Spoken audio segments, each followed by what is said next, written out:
Hello everyone, how's it going today? Happy Wednesday! So we are here to build something that I've actually had sitting around for a little while, and there's a reason for that. I mean, there isn't a good reason that it's been sitting around, but I wanted to build it during winter for one thing. We have the Lunar New Year Ice Festival. It's unfortunate that, I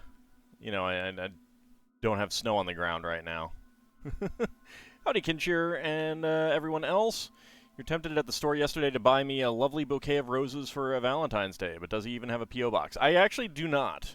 I have been considering getting one, but I have not done that. So this has been sitting around for a while, and to give you guys a clue as to how long, this is the replacement piece from the Titanic that I had the wrong piece. I figured, not a rogue AI. I figured that's what you were referring to. It is a good-looking set. It does look really nice. But yeah, so I had to scavenge a piece from this set to complete the Titanic while this was coming. That's fair enough. That's fair enough. So now it's time to actually build this set. So I've had it sitting around since the Titanic build. One of the reasons why I haven't done it is because it does have 1,519 pieces, which is like not really enough to get 2 full sessions out of, but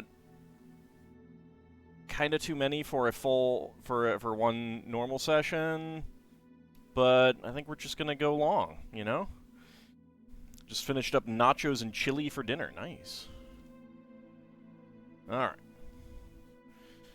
Or, build it a bit faster. That's something we could do as well. So there is an open bag in here, and I'm not actually sure which number it is. So I have to be careful. Alright, there it is. It's that one right there. I don't want it to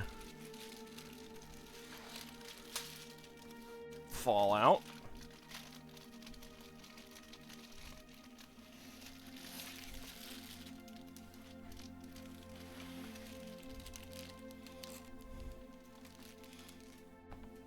Is that everything? That is everything. Alright.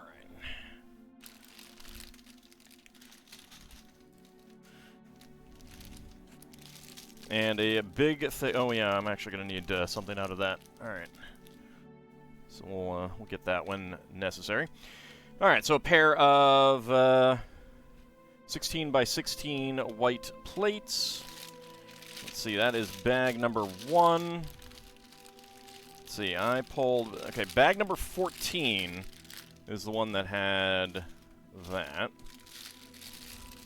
There's 10. There's 2.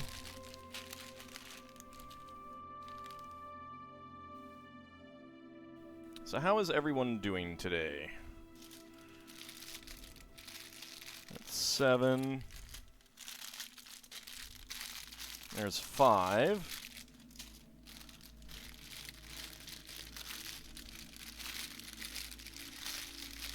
There's 11.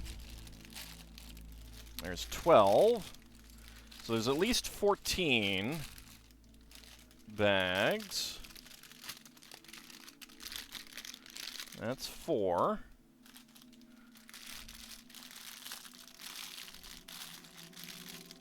There's 8.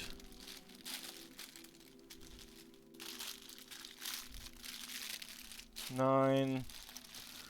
There we go. Need to find a 6 somewhere. There's 3. There's 13.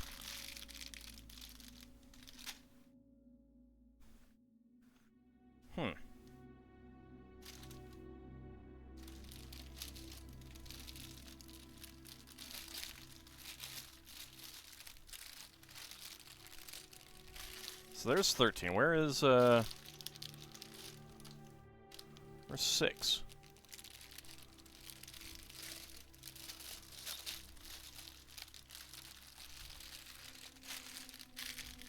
$12, $11. Did I put 6 inside here? Oh.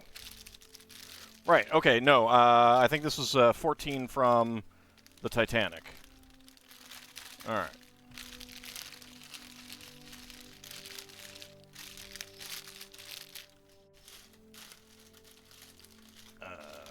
Right. Get myself confused here.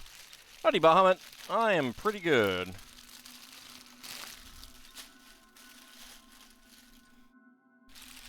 Now there's 6.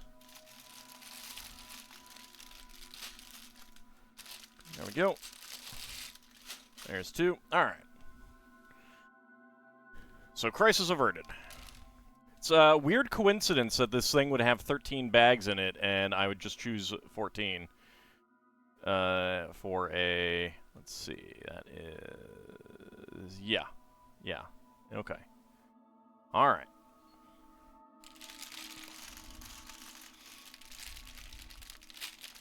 So let's go ahead and get bag number 1 opened up.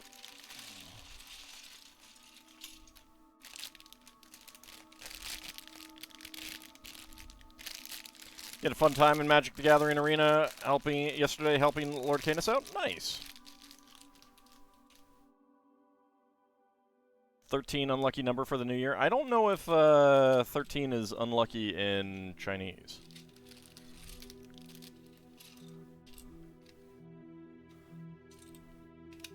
Like Chinese folklore and stuff.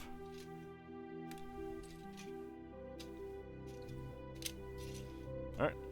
Lots of 6x10 white plates. Let's get those up there. Let's get our minifig pieces over there.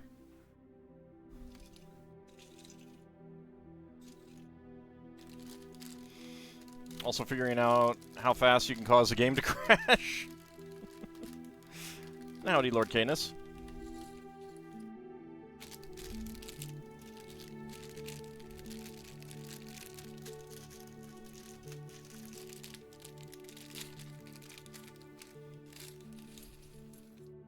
And there we go. Alright. All of our bags poured out. Okay. And starting with number 1. We got our 2 minifigs. Get heads and hats up here. Pair of ice skates. Alright. Alright. Let's see. There's your head. And I believe this is a reference to Ice Planet, this torso.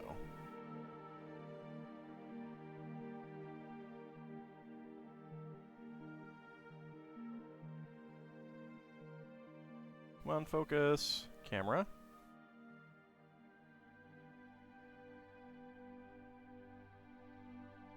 Camera. Camera. Focus. Why are you being bad at focusing? Okay. There we go. So yeah, I don't have an Ice Planet torso on hand to compare, but it very much does look like an Ice Planet torso. Which is pretty cool. That was a really good space series. There we go. And Mummy Dearest for the little child.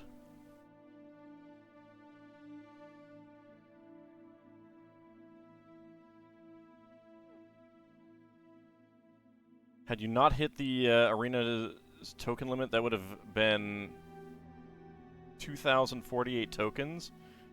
That's crazy. It's a lot of tokens.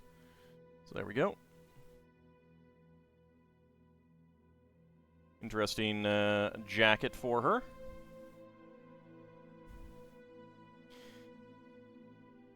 That seems to be the Ice Planet logo. Yeah, but I mean, I don't know if it, like, it might not be, like, high-tech enough. Howdy, Cloud Warthog. I mean, it's definitely a referenced ice planet. I'm just not sure. I'd need to go dig out an ice planet figure and compare. See if it would really fit. Now, I believe there is going to be an ice planet referenced homage figure in the upcoming space CMF series. I do love that they do these types of homages and references.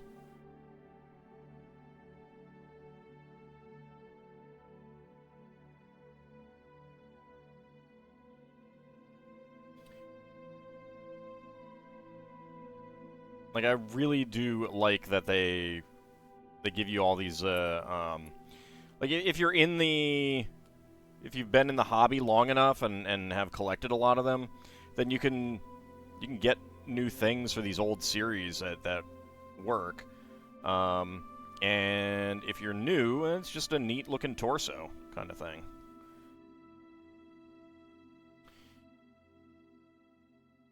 Okay, now a pair of 1x2 to 1x2 upward brackets.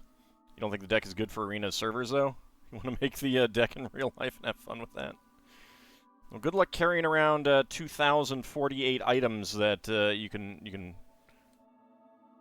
put as tokens on a game board.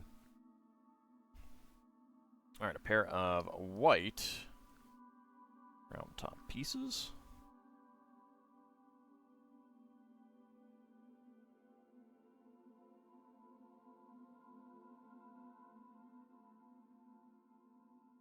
There we go. And a 1x4, 1x2 with a center stud. Get a couple eyes on there.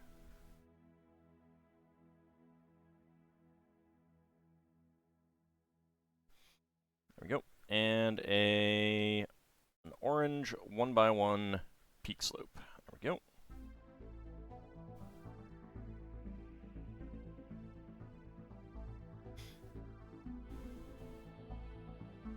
Okay. Let's see. Yeah, that does hang back that way a little bit. Perry the Platypus? I think it's supposed to be a penguin. So maybe Perry the Penguin? I don't know if Perry the Platypus is a reference to anything.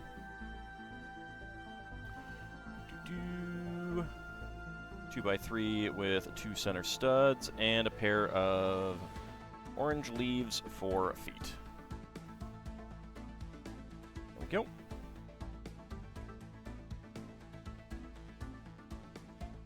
Looks like Perry the Platypus is from a cartoon show. Fair enough. There we go. That is adorable. Look at that little thing.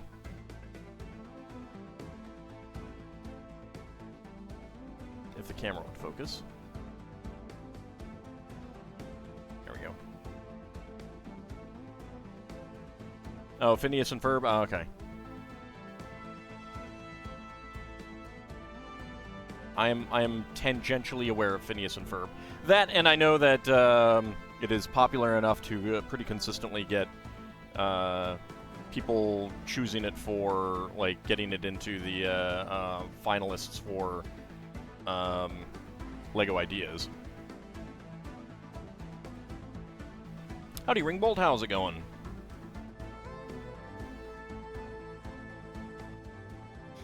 Oh, I think I remember, like, I think I know the character that you're talking about now. Like, I think I can picture him.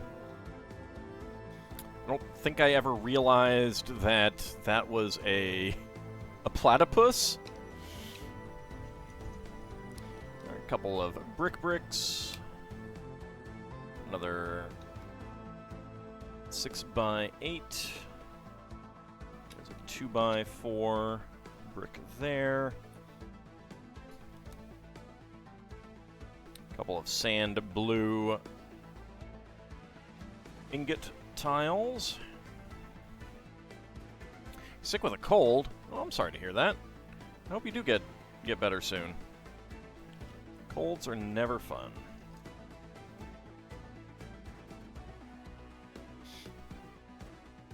One of the advantages of not working in a in an actual office kind of environment is that I'm not around a lot of people who get me sick.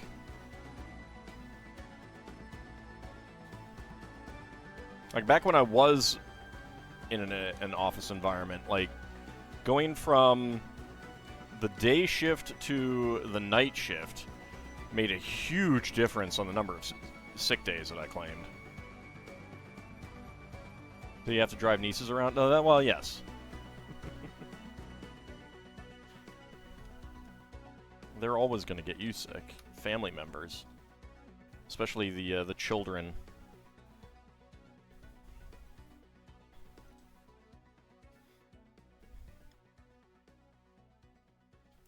That is what children are good for. Or good at. I don't know about good for, but...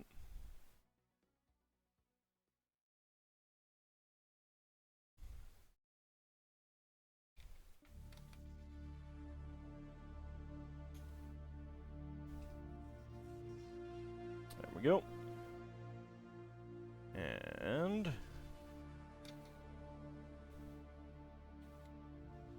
there we go. Alright. That is all of those parts all along there. Alright, let's put you up here for the moment.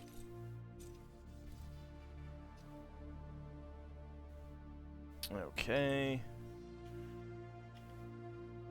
Tan 2x4. We got two 2x3s with curved ends. We just push medical science far enough that we can cure anything with a simple pill. Something tells me that that's not going to be possible ever. You got more snow? Curses. Want snow? Like, that's why I'm building this now, because I don't think I'm going to be getting any more snow. We've got rain in the future. We also have 60-degree weather in the future.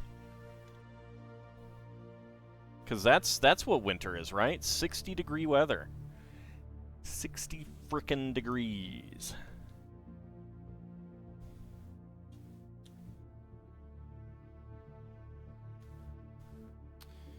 Let's see. That is 5 of the red 1x4s. 5 dark gray 2x2s.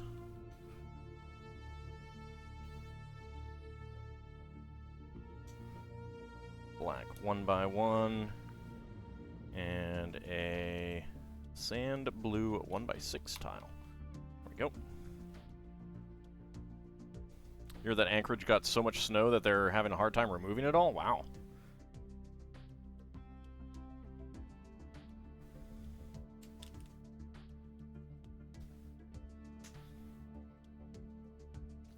I mean, I will admit that 100 inches of snow would probably be too much.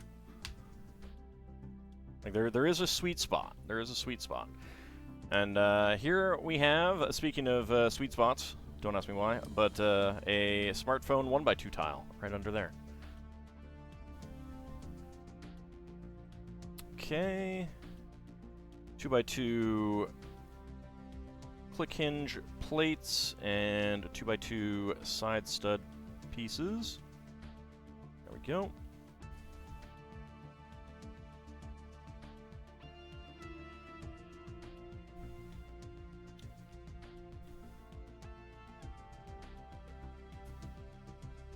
Alright, 3 1x4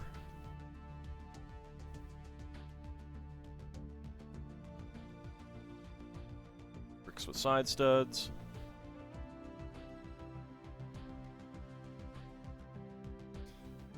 New record for snowfall? That's pretty crazy. I mean, is that the same kind of the same storm system that dumped like a massive amount of rain in California and is risking mudslides? Probably not. It's pretty far apart, but I could see it being the same storm system. Here we go, 2x4 brick. And 1x2 brick right there. Alright, sand blue 4x6. You don't think so? Fair enough.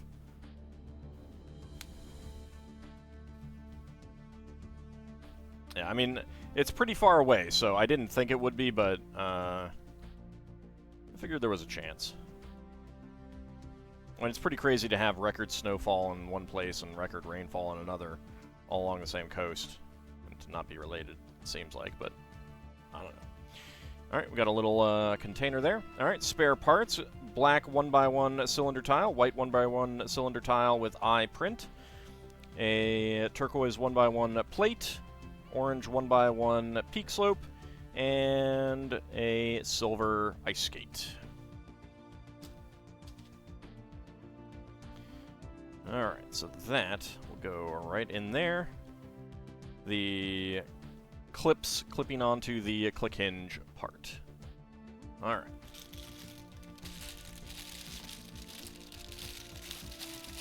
Bag number 2.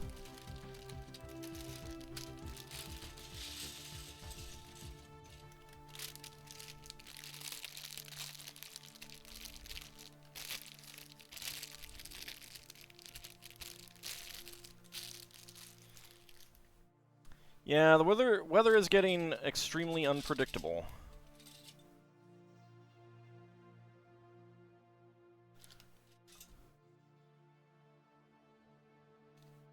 Alright, so that's the same.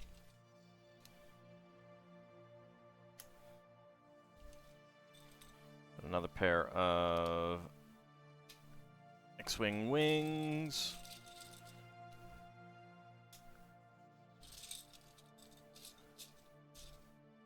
Just this one 6x6 with a curved corner. So this is going to have a very big footprint.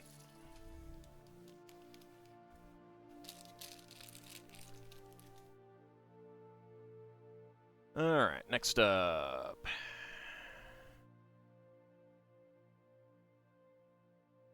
Four by 8. And you know what? I think we're going to have to put away some of our friends.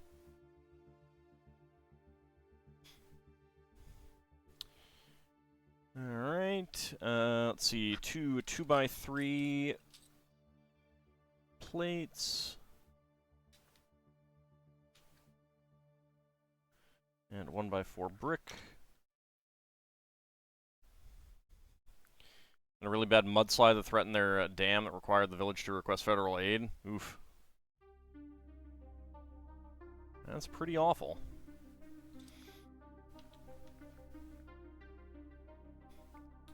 I hope 2024 is calmer. I think that's I think that's going to be a no. I think that's a real long shot there.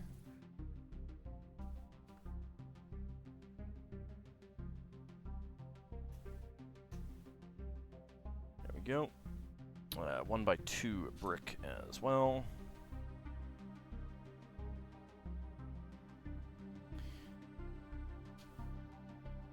Alright. Get our X-Wing wing.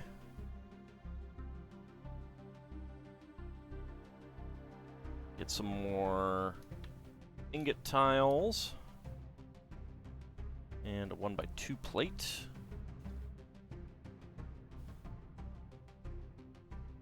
I mean, it's possible, but the weather is just getting crazier and crazier.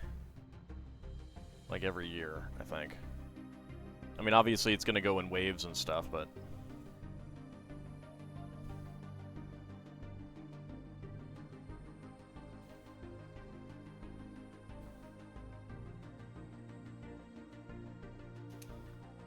Okay, lots more of the ingots. Another 1x2 plate. There we go.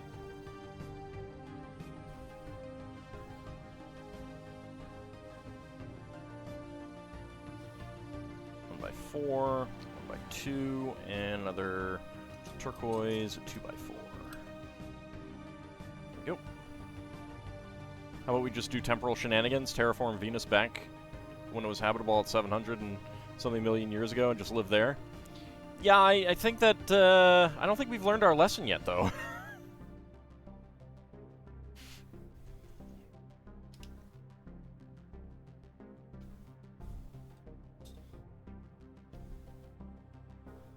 Like, there are people out there who, if they get power, are going to basically be like, hey, you know what we should do? Burn even more oil. That's a great plan. What's the worst that could happen?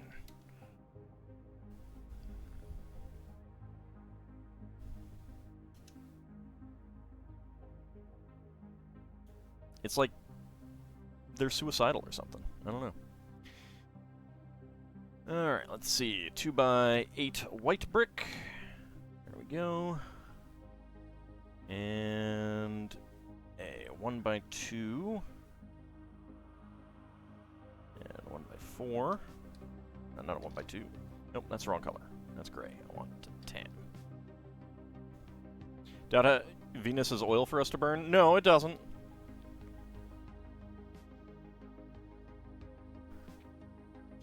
Well, actually, I mean, it depends on whether it had any life at any point in the past.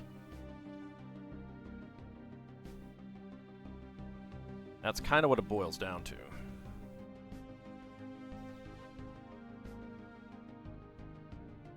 And we definitely don't know for sure whether it did or not. I mean, it probably didn't, but...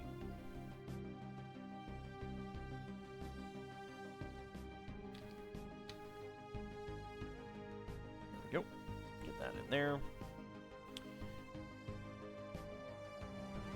Slope and slope.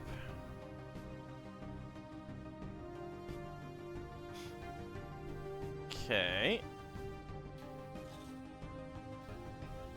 Put that down. Don't lock it in yet. Alright, 2x4 tiles.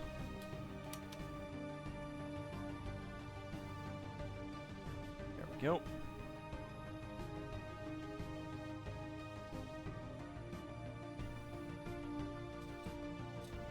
Well, it may have had the conditions for it, but that doesn't necessarily mean that it actually produced life.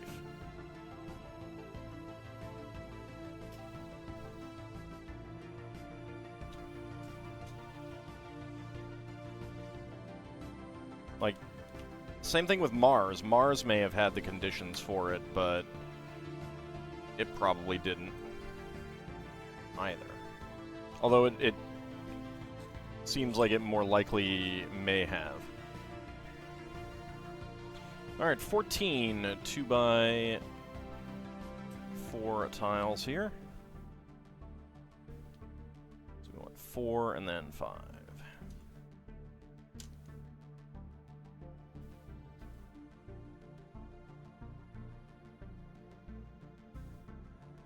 Well, but keep in mind, like, how long did it take life to develop on Earth, and how long did it take life to actually get complex, you know?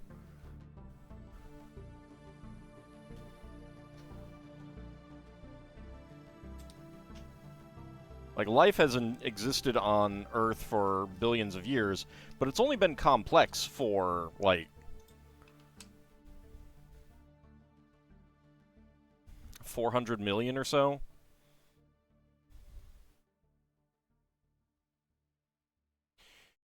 Alright, let's see. 2x4 and 2x3 round top right there.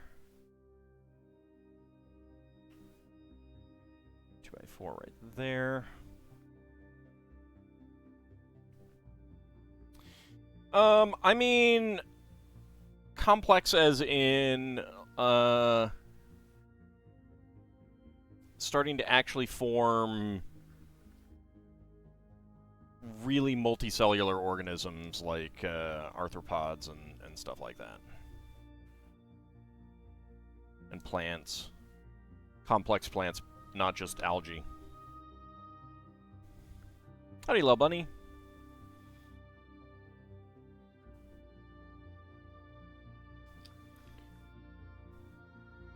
Well, that's kind of a different matter. The extinction events. We're talking about, like, if the conditions were right on Venus and Mars for life to develop, like they're obviously not now, but in the past they may have been.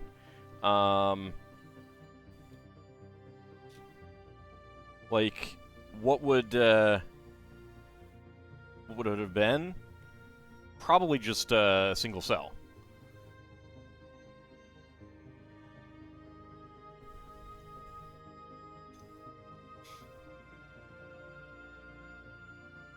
Well, it's hard to say whether they slowed life down here on Earth at all, in actuality. Like, because the extinction events really did allow a whole new host of life forms to develop.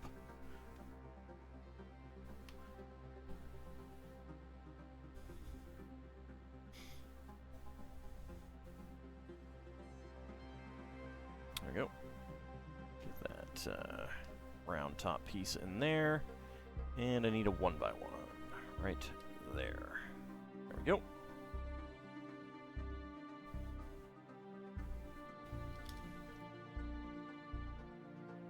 Alright, pair of 6x6.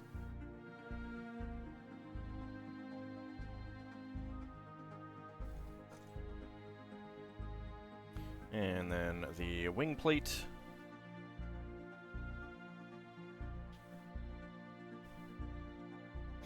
Wish Venus and Mars hadn't gone through what they did, so we could study life on them.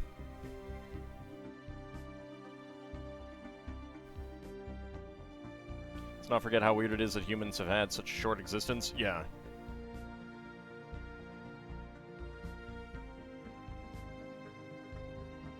And that's, like,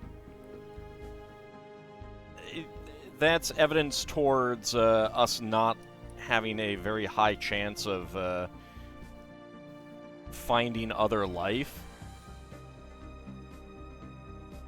You know, I mean, we are extremely young, geologically speaking.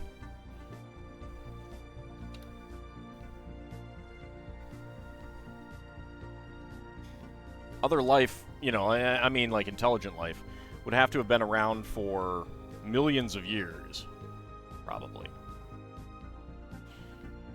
Like, and been technologically advanced enough to be sending out radio signals, kind of thing, for us to actually find them.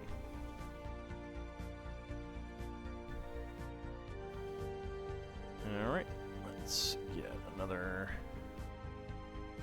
2x3 over here.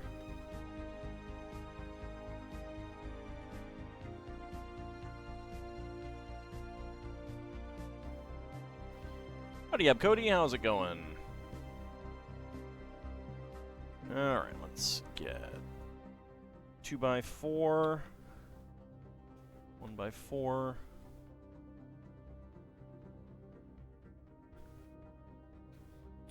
The wing plate, get that plate right in there. Alright, another round top piece. Get the wedge slope brick. Another round top piece. 1x6 right there. And 1x1 plate.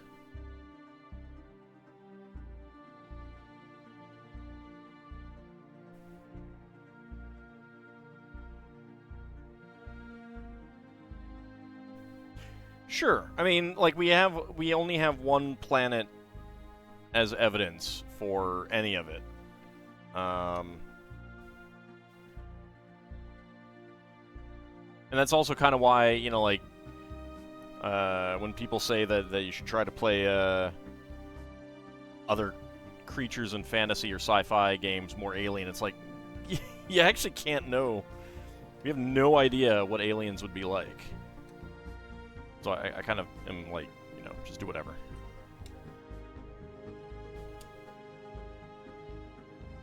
Plus, part of the point of other species in sci-fi and fantasy is to examine, like, what humanity, you know, like, examine aspects of humanity, so.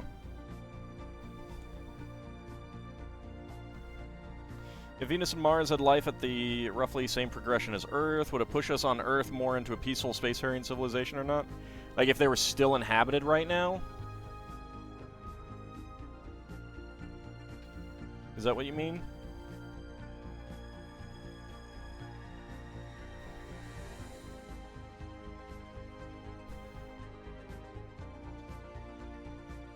Get that up there. Okay, turn it this way. Yes, if they were still habitable and had life on them. That is hard to say. I guess if they had exactly the same technological level, I think some of it would boil down to how much they were, like, peaceful. Alright, so we got a pair of 1x1 cylinder plates in dark orange and gray, tan 1x1 plate, and a tan 1x1 tile slope for extra pieces. Like, if they were belligerent, if they had nuclear capability, part of the problem is that we would have, like,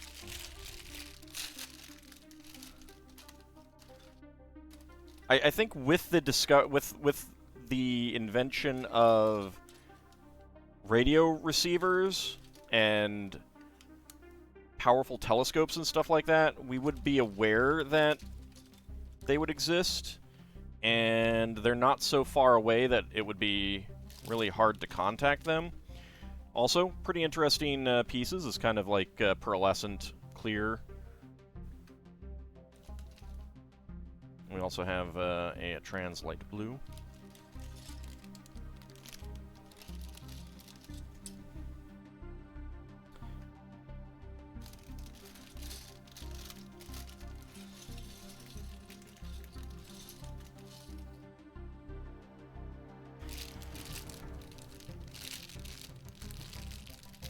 Still like looking at the good in humanity despite current events. Oh yeah, no, humanity is actually pretty good.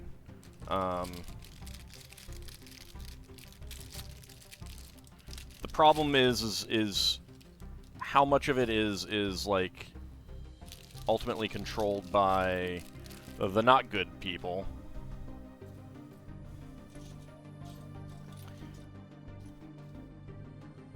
All right, let's see. Alright, we got a bright lime green fishy.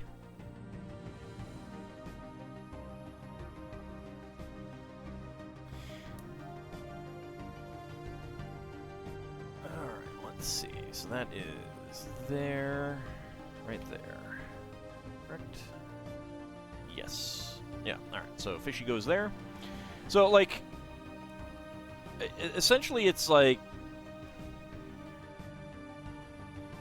you know, you wouldn't have, at least not yet, you wouldn't have land territory as a cause for war, because if they were at exactly the same technological level as we were, we don't have the solid technology to get to Mars on the scale that it would matter, you know? Like, our technological level is only such that we could send a handful of people to Mars. So you've kind of eliminated one major reason for war right there.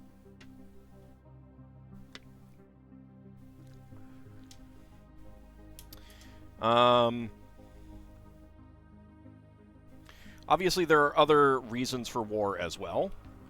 So a lot of it would boil down to, you know, how we would react to that and how they would react to that. Alright, let's see. Dark red, 1/3. We could send tourists there, but, like, the only tourists who could go there would be the extremely wealthy.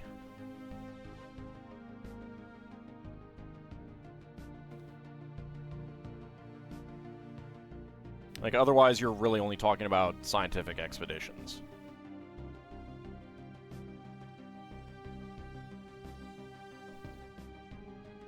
Alright, get a fourth one, get a 1/6 brick.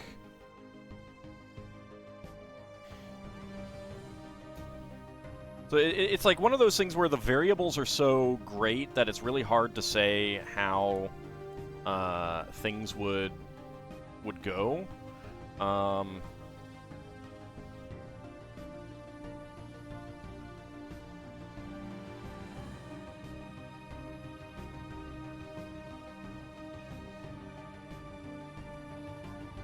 Could, but it's more likely we'd send those who could probe the planet and send back intel. I mean, I think that the first real expeditions would be...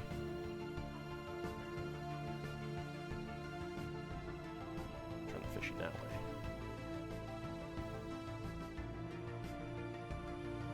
Would be scientific and diplomatic.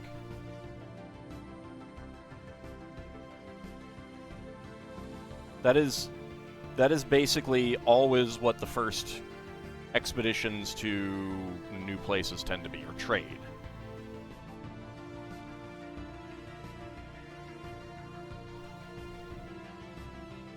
Trade and diplomacy kind of thing.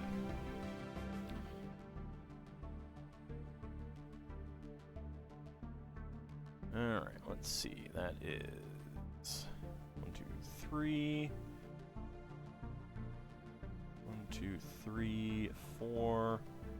And right.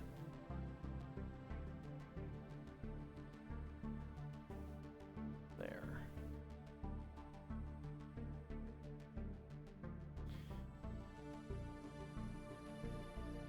I don't think you would. I mean, like, you might get some wealthy people trying to do something like that, Lel Bunny, but, like, the expense is so much that, again, like, you're talking about an Elon Musk and, you know, like, someone with him or Bill Gates level of money, they'd have to, and it's not just, like, build a ship and sail someplace else. Oops. That is going on this one. Because,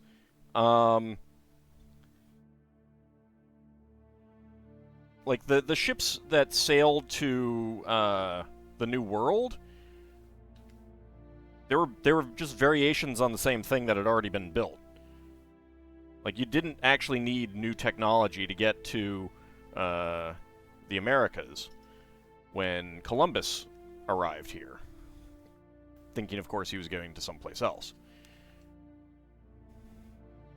Lord British paid a lot of money to go to space. Right, and that was just in orbit. Like, we're not talking about an orbit. We're talking about actually going to another planet months away.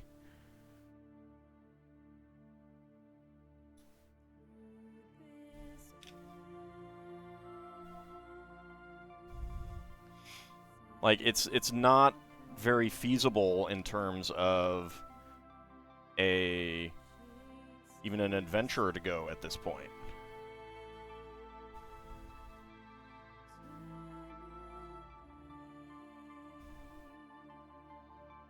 Get that there. We'll need a 1x1 plate.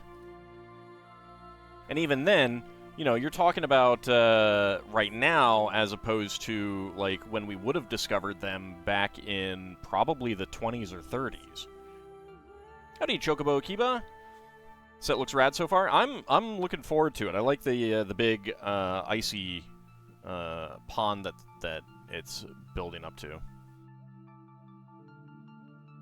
Not sure a private citizen could put together the the money resources to do that. Yeah, that's the thing. Is like, I mean, there's a reason why space travel has been a nation-state thing for so long, and it's only right now that we're getting to a point where private space travel is even feasible, and the level on which it's being done is pretty small.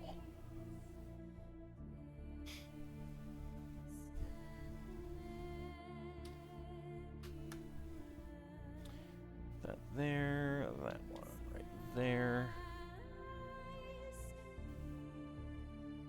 I just randomly stumbled across my channel on a LEGO Wednesday stream? Yeah. Welcome on in. This is the Lunar New Year Ice Festival from, I think, 2 years ago at this point. I have been meaning to get built. And we're having a fun discussion about space travel and stuff like that.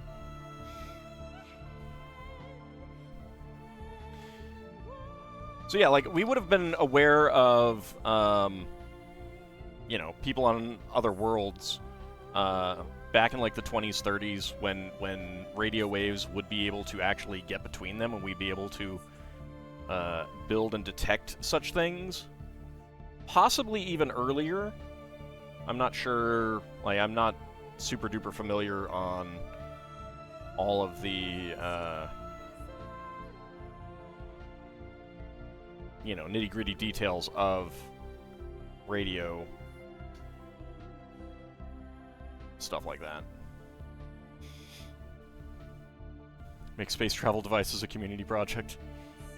Human transfer to Mars would take 249 days and could only be done every 9 months. Yeah, so, I mean,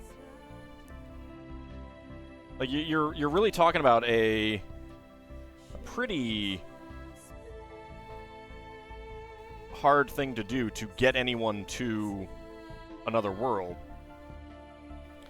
And the other problem is that, like, you'd have no idea what pathogens you would carry and would be carried back, kind of thing. Like, it's entirely possible that a visit to a habitable and inhabited Mars would A, kill the person going there, and B, kill most of the people there with something like a smallpox outbreak. Like, the common cold could be the kind of thing where that just obliterates their species. So you'd have to be extremely careful about that kind of thing. Like, it's one of those things that there's a fair chance that we would never actually be able to colonize other worlds that already have, like, you know, even if they don't have intelligent life. And I just realized that is wrong.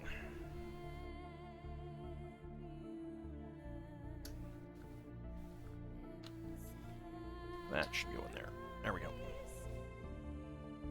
Like, it doesn't get discussed much, but if we went to a planet that just had, like, plant life, didn't even have any animals, like complex animals, chances are you'd still just straight up die. Just croak it right away. Not right away, but, like, pretty close. Just from the pathogens there that are completely normal and benign on that world. But you'd, like, we have some degree of resistance to all of the pathogens on our world, just by them being, like, based on the same stuff and everything like that. Everything that goes but the person would have to be built in a vacuum with no possible bacteria or virus or something entering into it.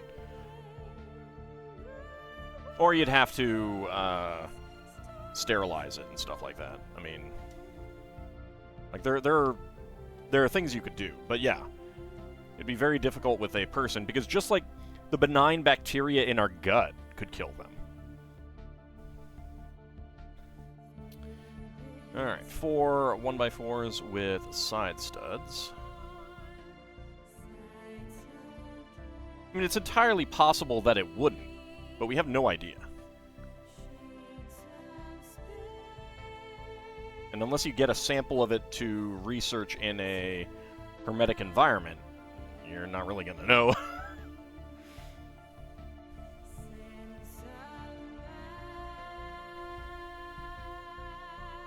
Let's see.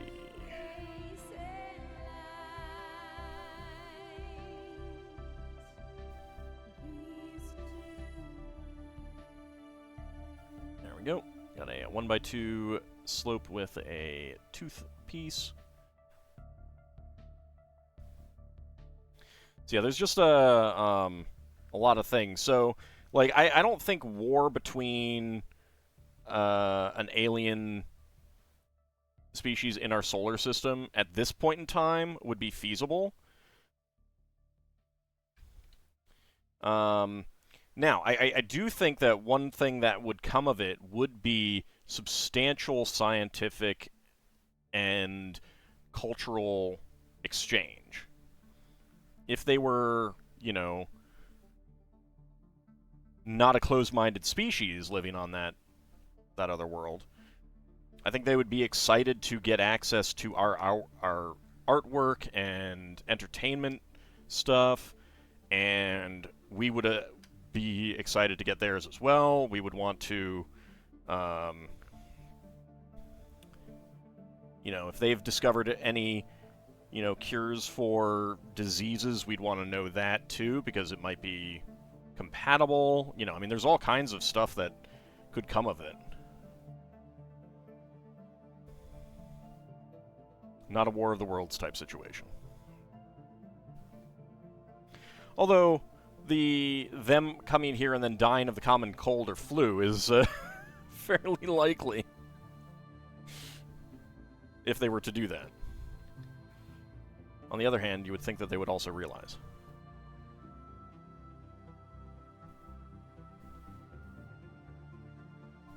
It's 1x1, there it is.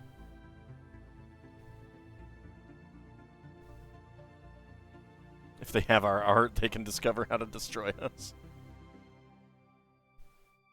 I mean, it is possible that they would be hostile and seek to destroy us through, like, societal degradation or something like that. It's possible. Probably not likely, though.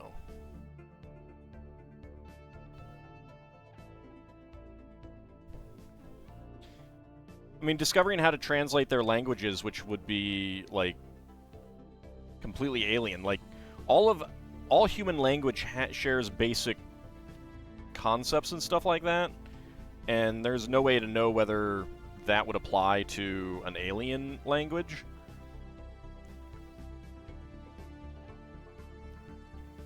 That could do a lot for, like, kind of a universal translator type technology. Alright, let's see, over here, get our ball pieces, ball joint pieces on 1x1 plates.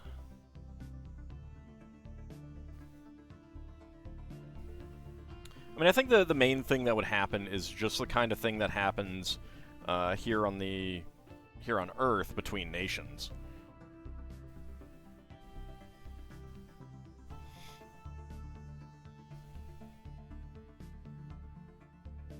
Faux pas, exchange of stuff. Trade would be possible. You know, it's a lot easier to send a rocket of stuff from one world to the other. But it would still be very difficult. Okay, so spare parts. We got white and gray 1x1 plates and white 1x1 quarter cylinder plate. Alright, now, bag number 4.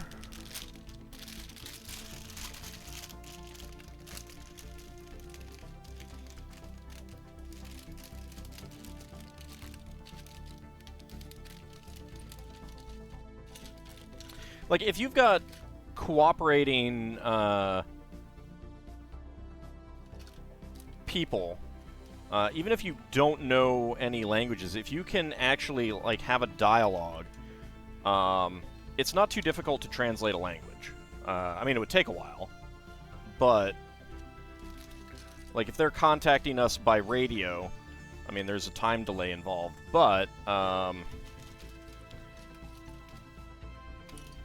you know, it would not take too long to get a basic translation going between the two languages. Let's see, that's about as good as it's going to be.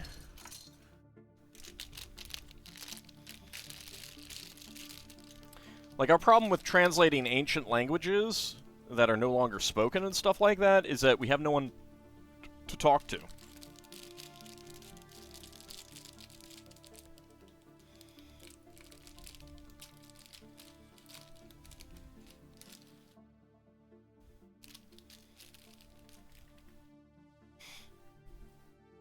But if you have a lot of, like, even if it's all unintentional, like, neither of us realize that the other is aware of our existence for a while, if you've got just radio communications that you're getting, television or equivalent radio, you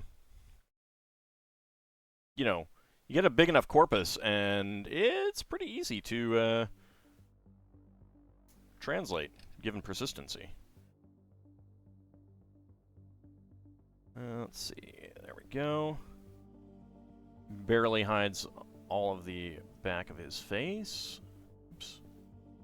There we go. He needs some ice skates.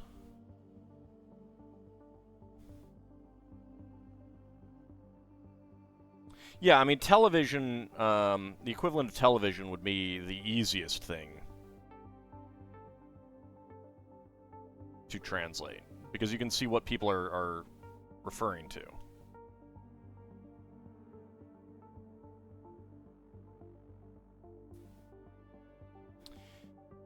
Alright, there we go. We got our hockey playing guy there. It's a pretty nice torso. He has clearly been fighting a little bit.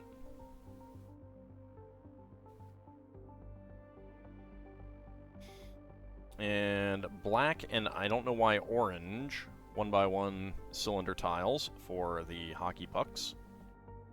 Put those up there.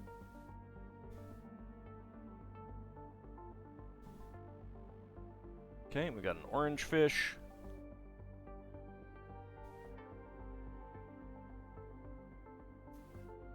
But yeah, I mean, if once we're actually in contact with each other, then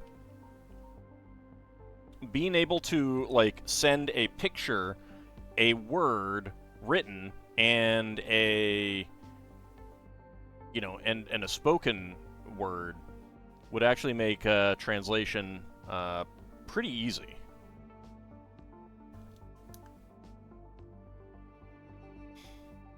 But that also assumes that they speak in a similar manner to us. Let's see, 1, 2, okay, 5. So that's 2, 3, 4, and 5.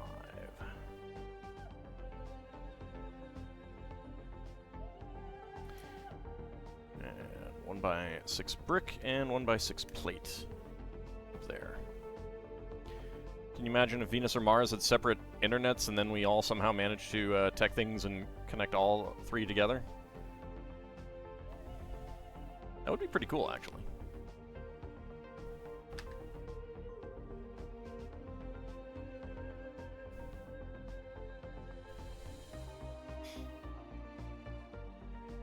Alright, let's see.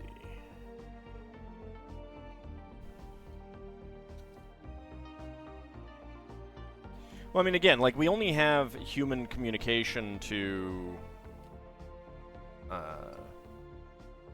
base our ideas on. It's hard to say whether they would be as, you know, if they would still have like subject, object, verb type sentence structure. Great, now you get ads for Venusian porn games, not Vesuvian. I don't think they're. I mean, there might already be those ads for Mount Vesuvius. All right, let's get you turned like.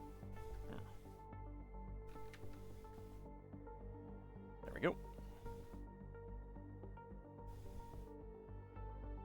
Martian YouTuber, Venus Twitch streamers. Yeah, the problem is like you would not be able to get live streams from either of those places. I mean, they'd be VODs. You'd get VODs, not live streams, because of the time delay.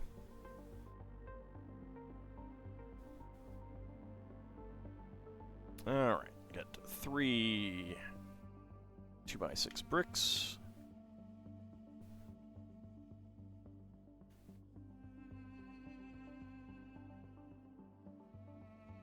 There we go.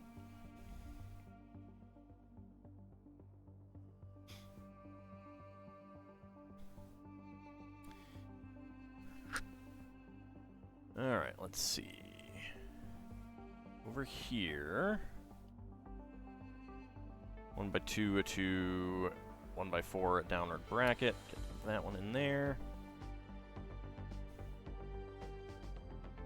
Parts of the year, the sun is between us and them. Well, you could set up a satellite to relay it.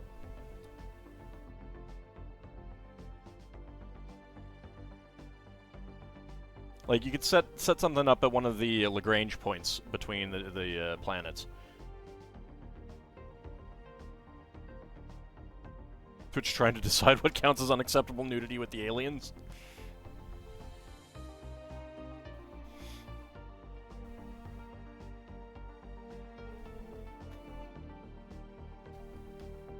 Howdy, Shield of Hope, how's it going? Go, get you on there. Over here, we get 3 blue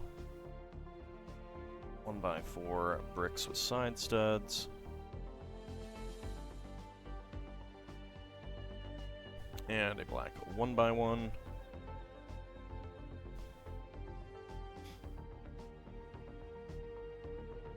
Right, the Lagrange points.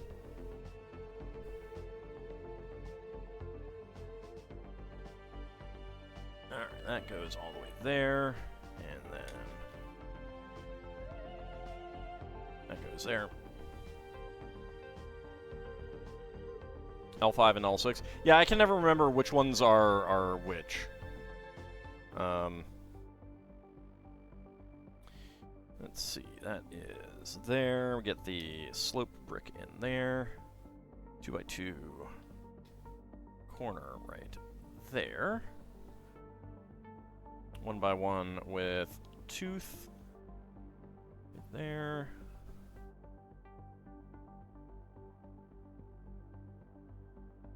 By one brick right there.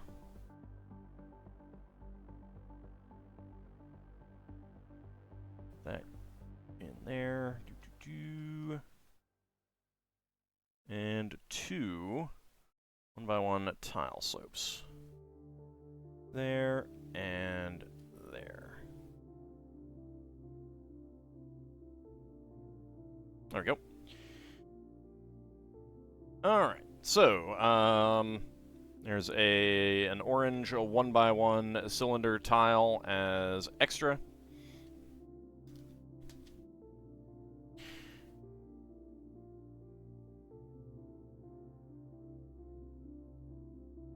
Okay, next up, bag number 5.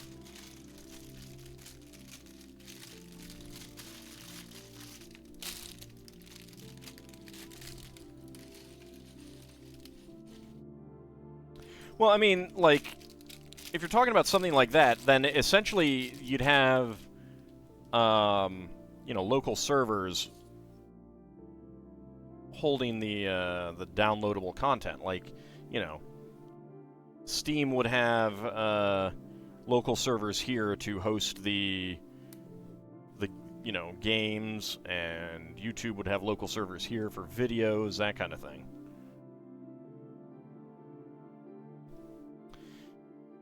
Alright, so here we got a grandmother out in her winter jacket. Let's see, brown seat.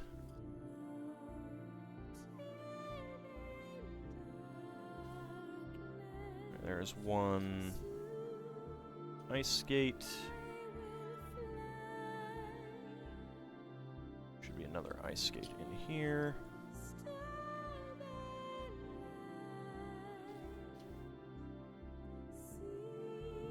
There's a brown 1x2 plate with a side stud. Alright, did it slip into a piece? That is a small enough part to do that. Maybe. Oh, there it is. It was hiding. Alright. Get a pair of ice skates on the bottom of this.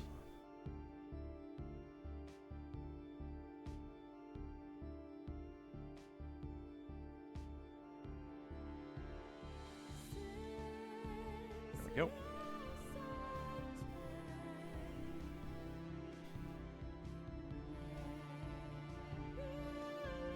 There we go.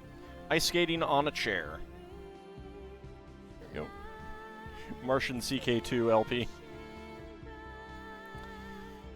Yeah, we'd have to learn all of their names for, like, Olympus Mons and stuff like that.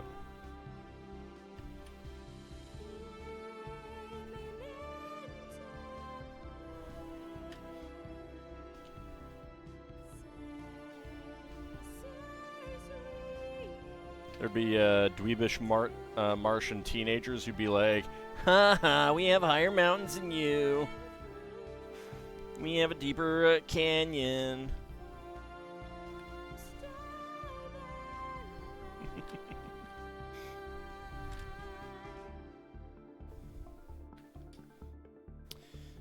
Alright, there we go. Next up, black 1x4 and 1x3. We have deeper oceans. Well, I mean, we don't know what their oceans would be like if they were an actual inhabited planet, I suppose.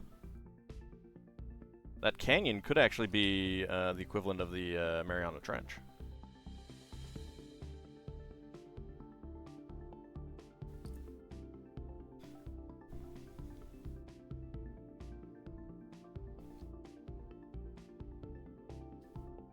Let's see, blue side stud brick. There we go.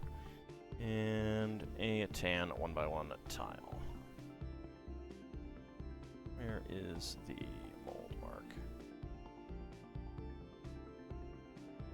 Huh. Where is the mold mark?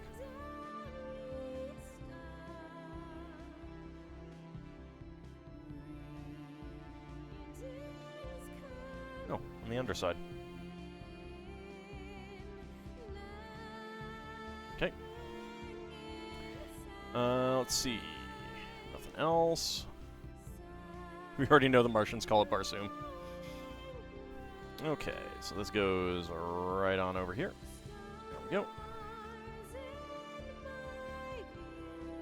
Think there could have been Martian sauropods? Well, there definitely weren't in terms of the real world. In terms of the thought, you know, this thought exercise that we're doing, probably not, but there could have been, you know, large four-legged creatures.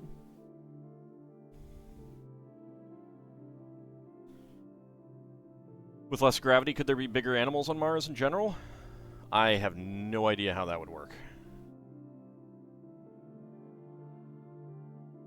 I don't know that gravity is one of the limiting factors of animal size.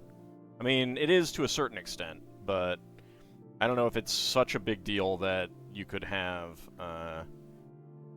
larger animals.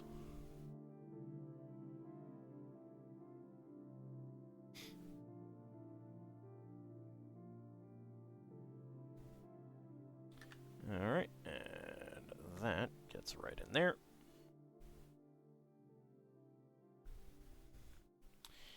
Alright. Turquoise 1x3. Also, sort of sorry that your one question just took over general conversation. No, it's fine. This is like these are very much a a chat stream. Anytime you guys have a topic that you want to talk about, go ahead and bring it up. If you want to get my thoughts on something, I enjoy it.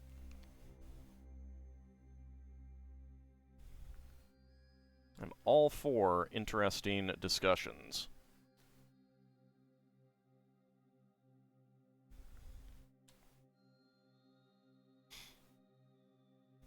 Just imagine Martian magic cards.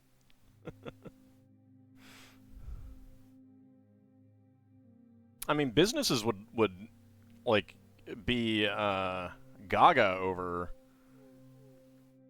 inhabited, well, certain types of businesses. Just be gaga over other inhabited worlds because it's like whole new markets, Like a steel company is not going to be able to take advantage of that, but like Wizards of the Coast would by licensing these products for production on the other world.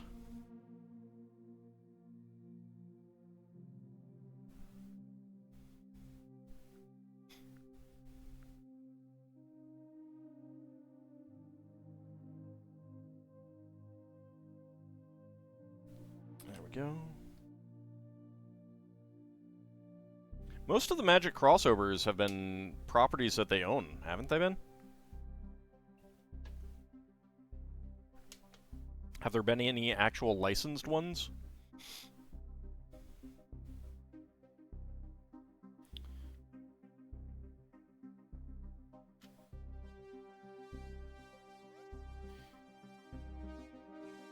Alright, pair of 1x1s.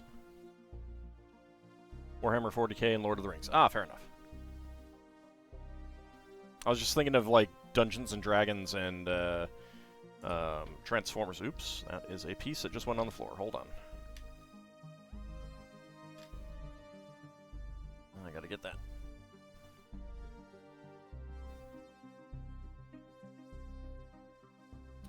Oh, piece who went on the floor. Where did you go? There you are.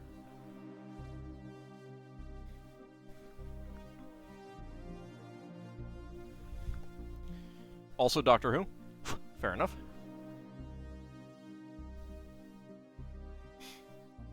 Again, I haven't exactly been paying attention to Magic for a few years.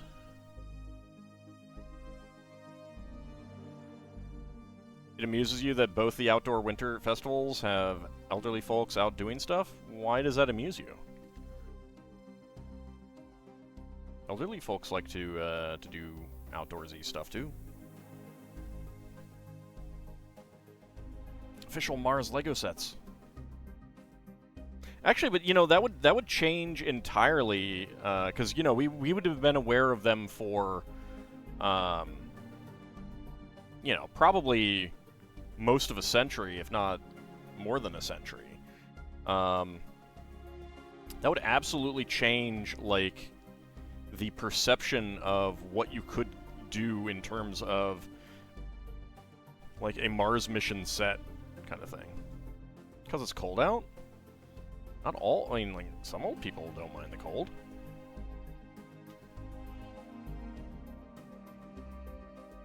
This place has an ice festival. I think that they're kind of used to it. Alright, so, spare parts. We've got a tan 1x1 tile and dark orange 1x1 cylinder plate. And it is a good time to set this aside for a few minutes.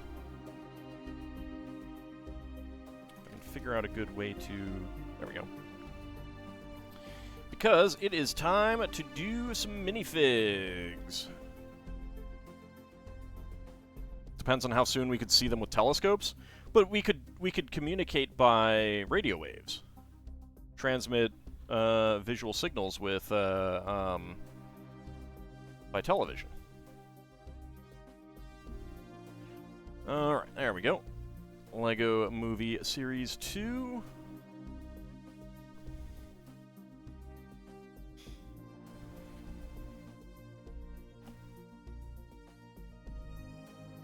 Foodstuffs would be very difficult to exchange. Like, that would be like the new caviar if people could consume it. Alright, so we got our 3 columns. Let's roll a d6.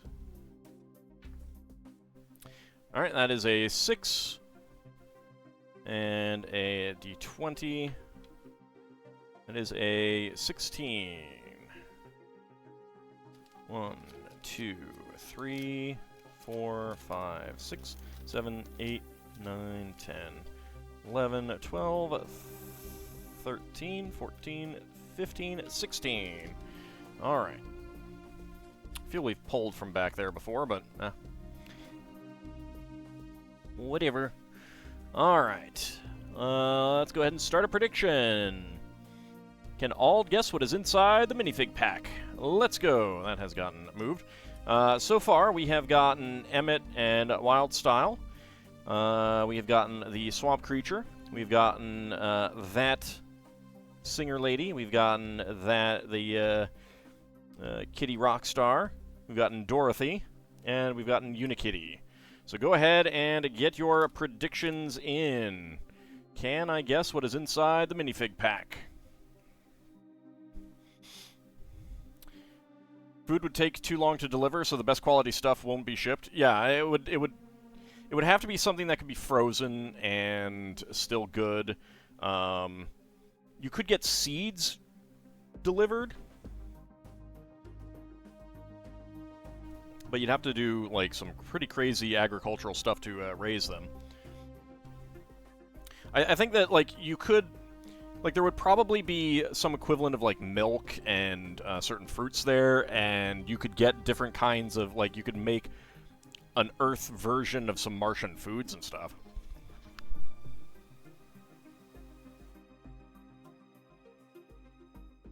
So that kind of, like recipes could be exchanged. Because like I mean, a lot of food is just pretty common chemicals in certain respects, at least certain types of foods.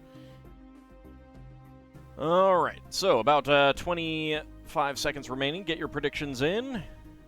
Can I guess what is inside the minifig pack?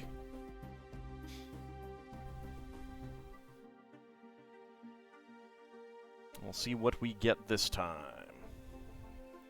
Let me go ahead and get my timer all ready. Style greenhouse would be interesting. It would have to be very hermetically sealed and everything like that. Alright, so predictions are closed. Got my timer all ready. And go. Alright, let's see. What do we got? What do we got? That is...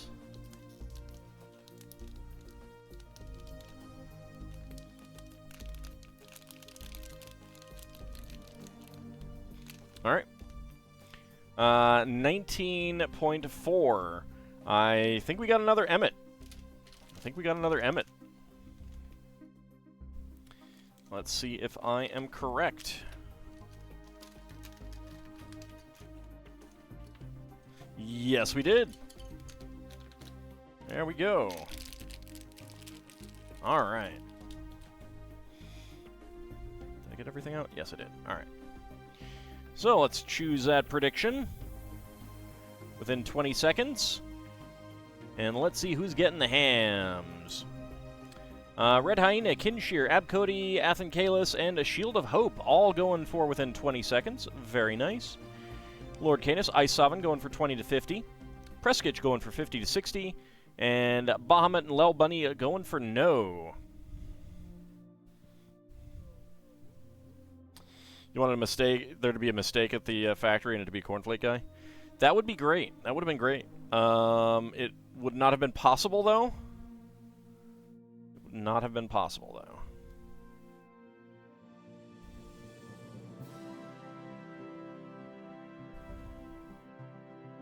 There we go. Get him on the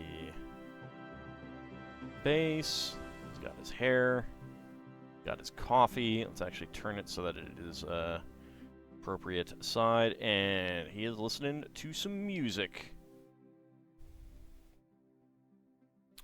And he is a happy minifig. A happy minifig. He's got an ID tag. Does say Emmett on it.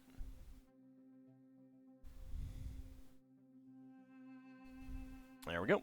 Alright, so that is the second Emmett.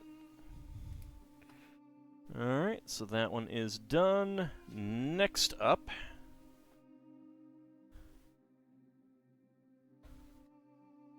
Alright, so I'm going to... I was ignoring this column, but I'm going to go back to not ignoring it, just in case. So we'll take whatever we get. That is 5. So that is going to be this column. 1, 2, 3, 4, 5, 6. All right. That is 4. All right.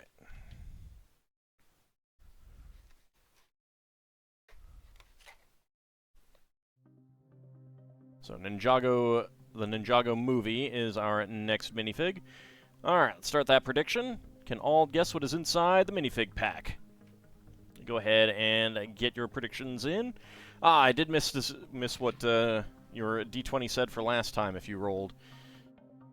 Bahamut. Let's see what mine says. 9. It could be 9. We've only gotten one of her. Yours says 2. That would be fantastic because she is one of the ones that we need. One day we will perfect the 3-sided die. Previous D20 was 14, so that was a little off. That was a little off. Alright, so get your predictions in. Got about a minute 20 to go.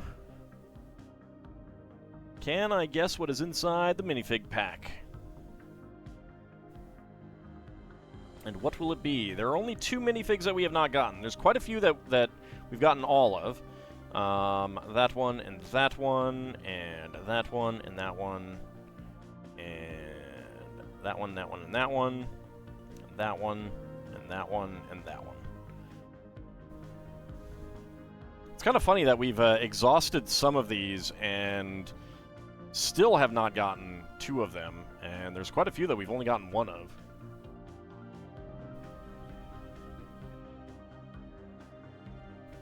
CK2 is going well this time around.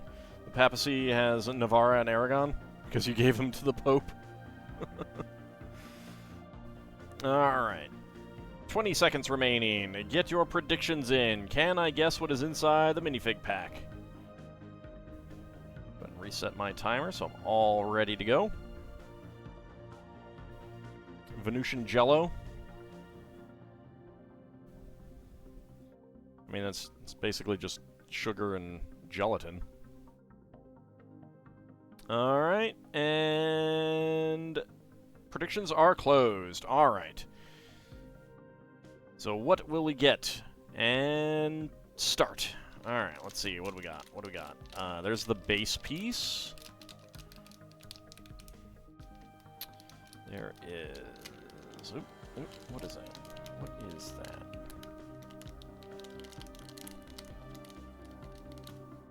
Is there another side to that?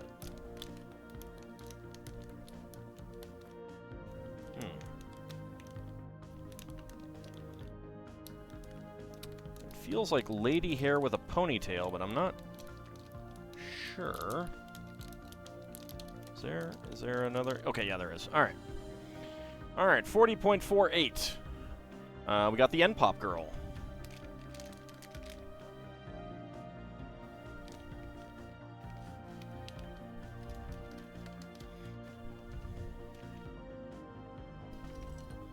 There we go. Excellent.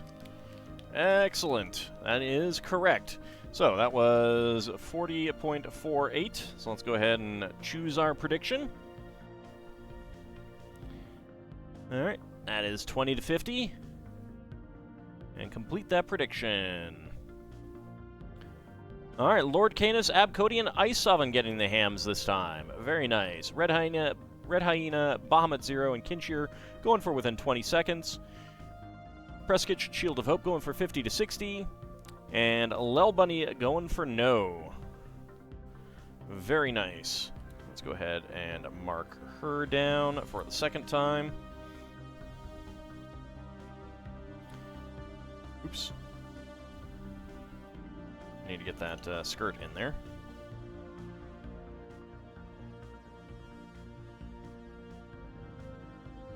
It's very colorful. That's for sure.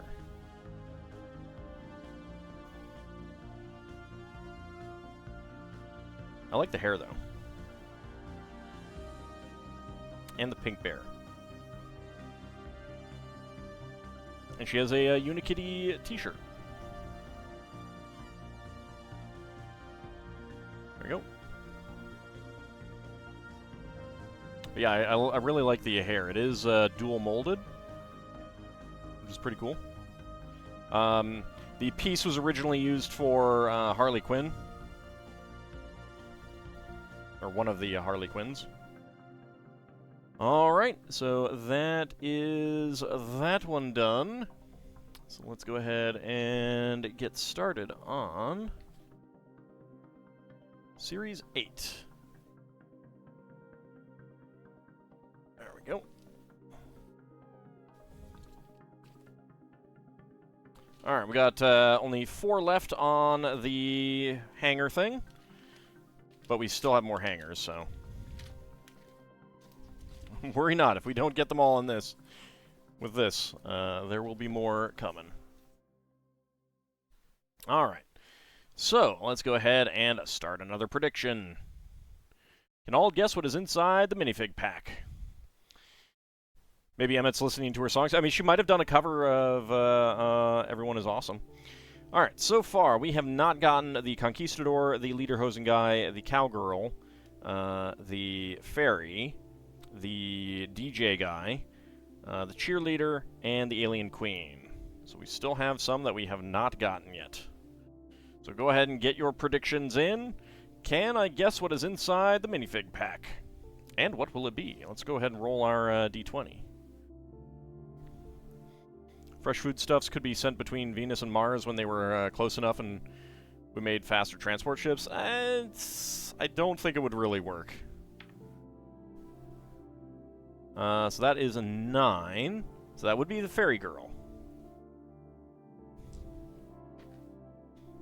Your D20 says 2, so that would be Conquistador. Either of those would be good. So go ahead and get your predictions in. Got about 50 seconds remaining. Can I guess what is inside the minifig pack?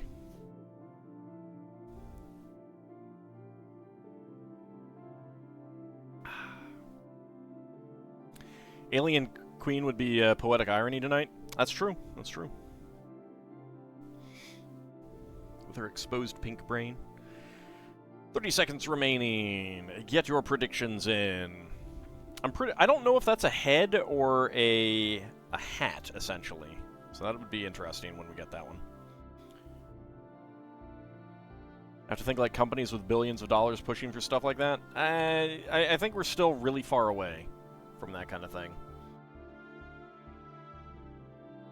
All right. Predictions are just about to close. And there they go. All right, timer is all ready. And go. All right, what do we got? Not an Alien Queen. It's definitely not an Alien Queen.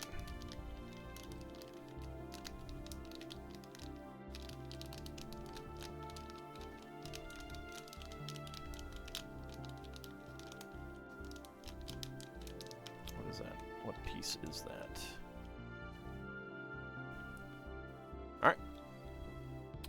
25.48. I felt a bowler hat, so we got another businessman. Let's see if that is correct.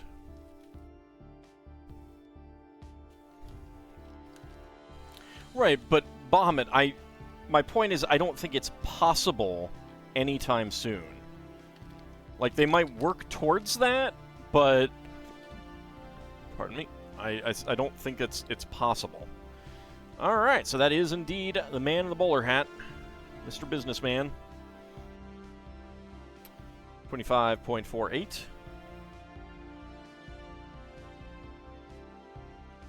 And let's see, choose outcome, 20 to 50 seconds. Who is getting the hams? Let's see, that is going to Lord Canis, Abcody, Ice Sovereign, and Kinshir. Very nice. Very, very nice. Let's see, Bahamut, Crimson Clover Blossom, Red Hyena, and Ringbolt all going for within 20 seconds. Prescott Shield of Hope going for 50 to 60, and Lel Bunny going for no. Better luck next time.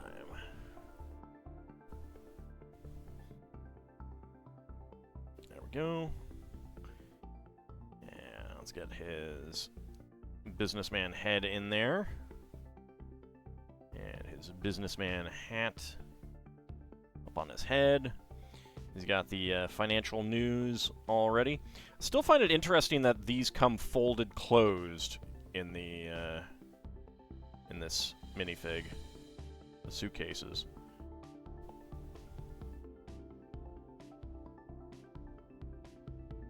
All right, so he's got his newspaper all ready to as he rides probably the subway to work down to Wall Street. All right. I think they would have newspapers. Newspapers would be a pretty obviously easy way to transmit news in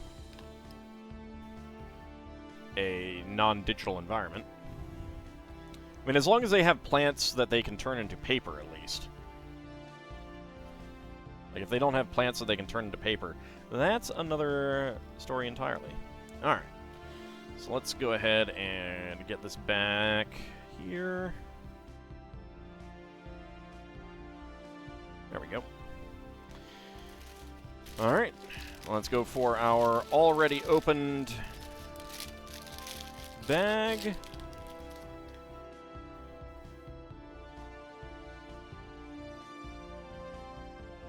Well, I put that aside.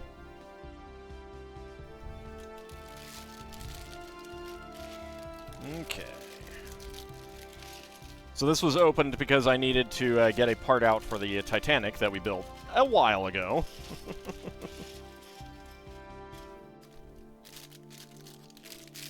There we go. That is all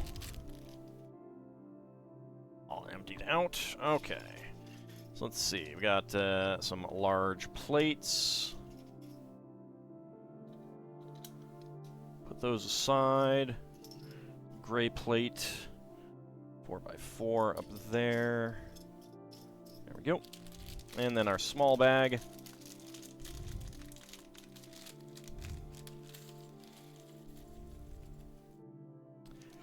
So chances are they would have a word, their word for Venus and Mars would be equivalent to our Earth, where it's like, you know, like Earth is both the name of our planet and it's also the name of dirt.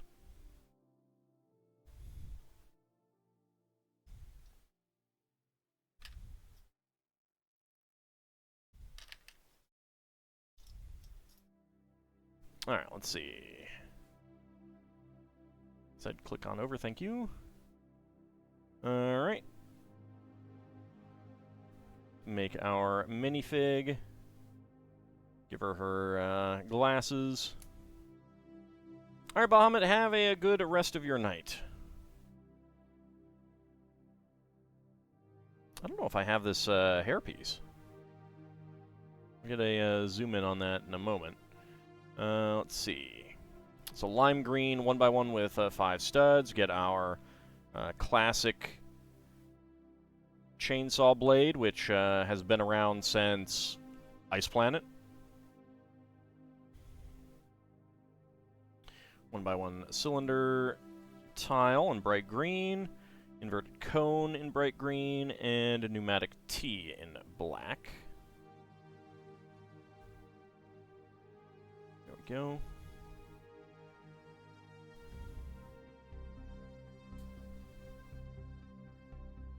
Alright, well, before we do that, let's take a look at her torso.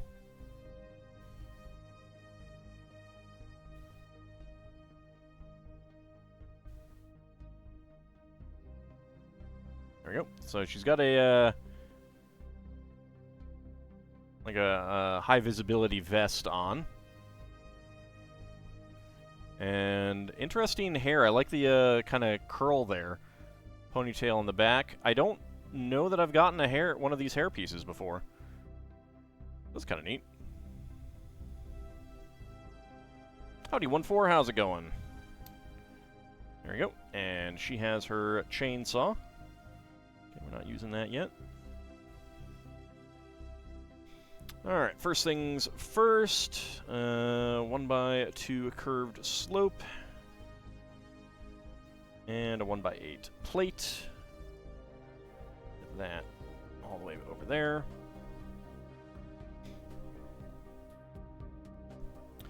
Alright. Let's grab one of the 6x10s. That would go right there. There we go. Let's see. 2 1x3s.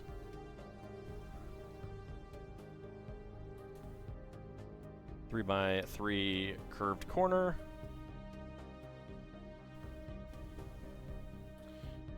Let's see. 2x2 angled plate.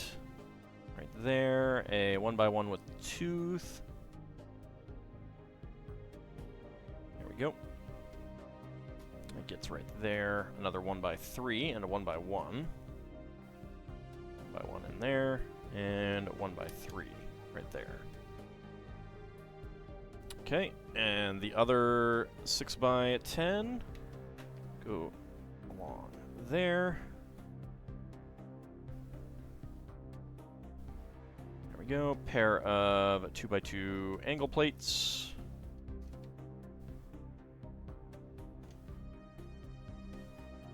That's it. Finish working and enjoying waffles from work? Nice. Waffles. Just be careful you don't summon Waffly the Waffle Sprite. No waffles! That'd be terrible. Let's see, that goes right there, I believe. Yeah, right there, alright. Next up, 3x3 curved corner slope and a pair of 2x2 angle plates. Right there. And a round top piece for right in there. There we go.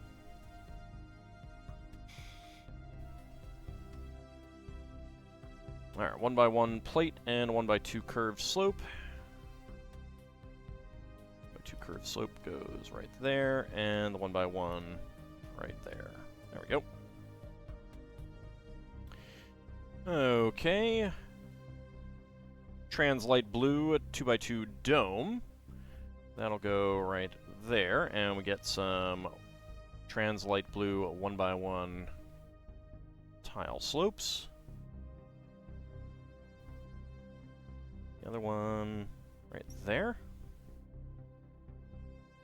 Okay, and some stonework, some tile work. Okay, I need 3 of the 2x2s. One right there. Never enough transparency from Lego. I do like transparent Lego. I know that's not what you meant. There we go.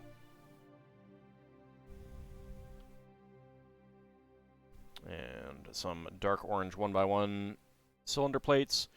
Now some beige. You got trans on the brain. There we go. Alright, and we get a pearlescent trans light blue penguin. Now this is actually not a, it's actually a Friends penguin as opposed to a system penguin, or a minifig penguin, which is a little bit interesting. Nope. Decided to try to go for a swim. So it's right there. It's we got a block of ice that's been carved into a penguin. Yeah, ice sculpture penguin. Which is pretty cool. But it's just interesting that it's a Friends penguin model as opposed, or a piece, rather than the other one, which we're going to get one. We're going to get a minifig penguin at some point as well.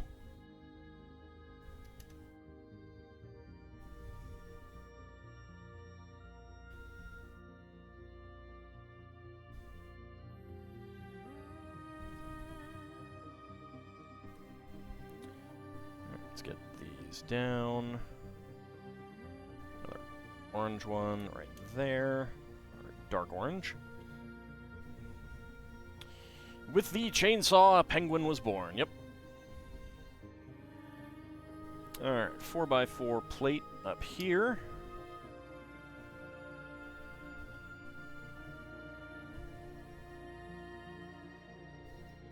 Two by four. A 3x3 corner. And a 1x3. Right there. Alright, two 2x8 bricks.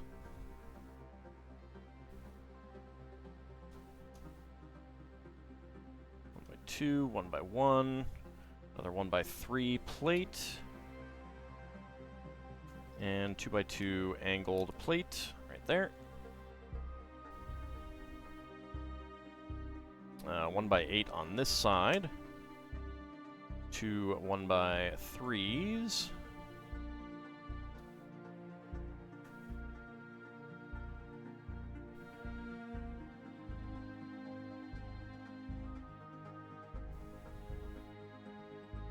One by three plate here. A tan 1x4 and a 1x1 right there.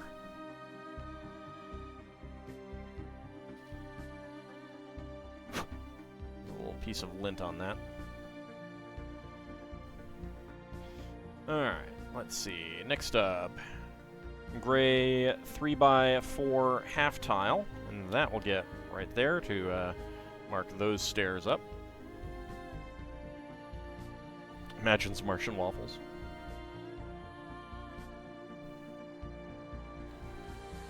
I mean, unless you can imagine a completely different ingredient that would still allow it to form the same kind of thing. Gonna be an interesting thing to imagine. Alright, we get both of our 4x8s. Another 1x4 in tan. There.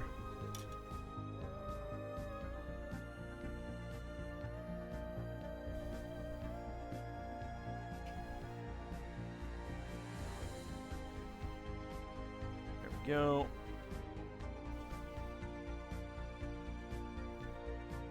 1x3 and a 2x2 angled plate. There we go. Next up, the 6x8 in gray, and that goes right there.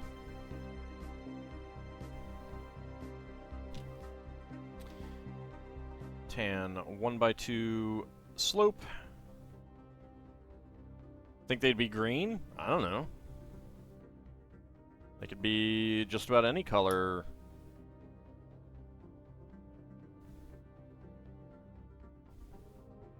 But, well, they probably couldn't be any color because you're really talking about the color that flour and cooking tends to make. So I don't know that there'd be a whole lot of variety there. Alright, let's see. I need a pair of 1x1s.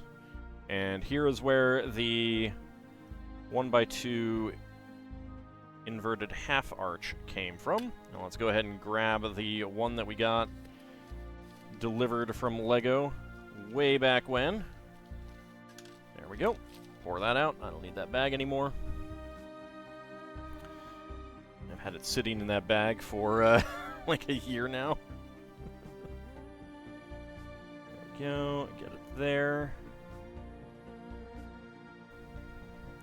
1x1 plates. Like, I think there would have to be a different chemical reaction going on or something like that, or actually, like, charring it or something like that to get substantially different colors. I think it would be some variation on beige or brown.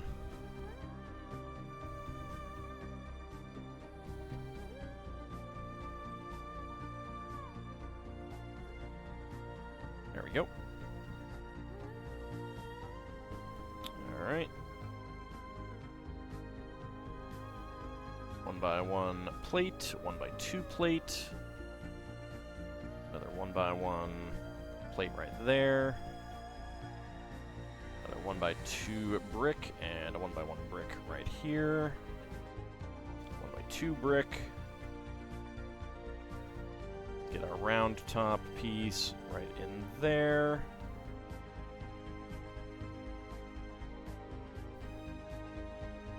One by 3 inverted half arch. 1x2 curved slope. And 1x1 plate. There we go. Maybe they grind up something besides flour. Well, I mean, it would have to be something that could make a flour. And, like, I'm not sure that you'd get too many other color options out of that. Like potatoes. Alright, so 2 3x3 angled corner pieces. This one goes, or curved corner pieces. That goes there. That one goes there. 2 1x1 quarter cylinder tiles. There and there.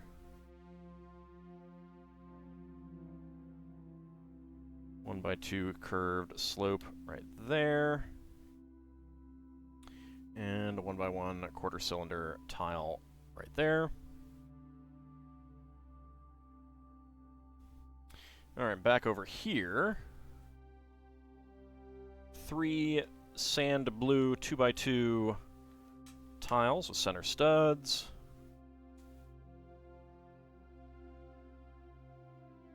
One by 2 plate tile, 1x2 tile, 1x2 plate, and 1x6 sand blue tile there.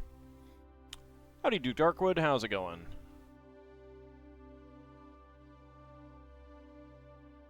Alright. 1x2 plate, 1x2 plate, 1x2 tile, 1x2 tile.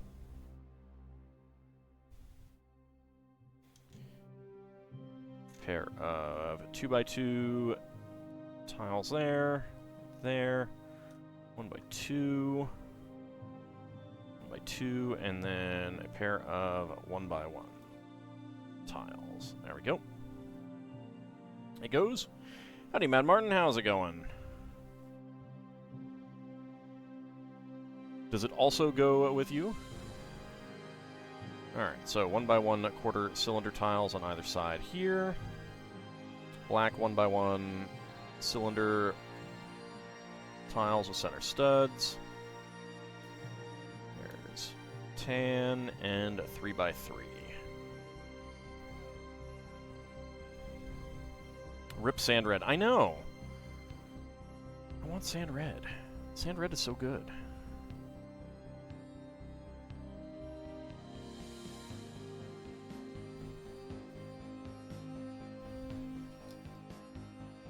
I'll have to pull out some Sand Red at some point to show you guys how good Sand Red is.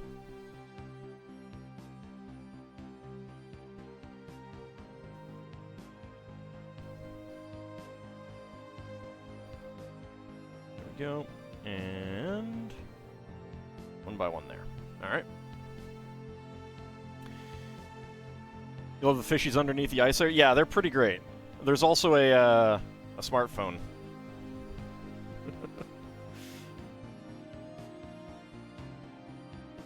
Alright, pair of 3x3s.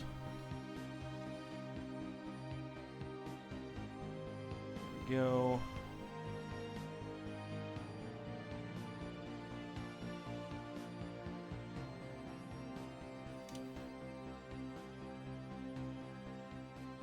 Two there. Nope. One by one there. Okay, the 3x3 right here. Smartphones, like turtles, can go into a torpor and survive being frozen under the ice. Well, that's very convenient for whoever lost their smartphone. Something tells me that's not accurate, though. Alright, so, spare parts. We got 1x1 cylinder tiles in bright green and beige, 1x1 in sand blue, a black pneumatic tee, and a translate blue 1x1 tile soap. Who just drops their phone in the frozen lake? It was probably not frozen when it got dropped. That would be my guess.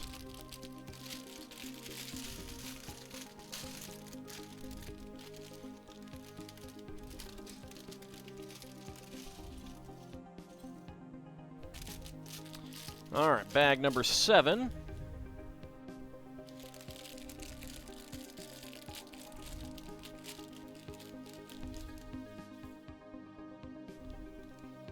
Come on, get out, please. Thank you.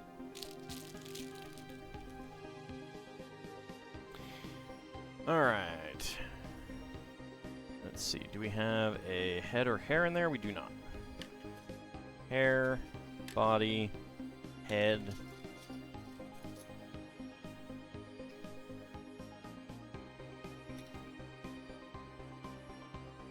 That's pretty cool,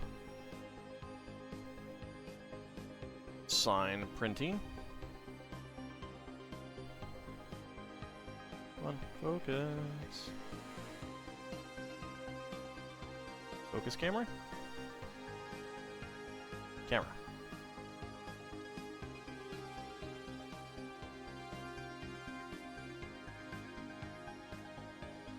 Alright, we'll try later. Need to find this guy's legs anyways. There they are.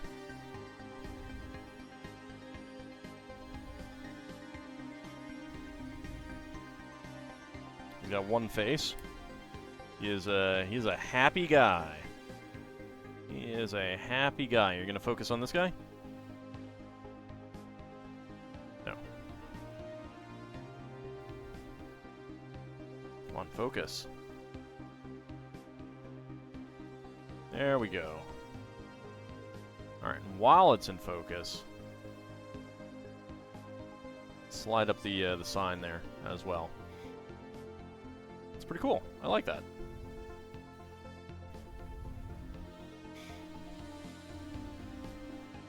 Alright. So next up, we got bright orange.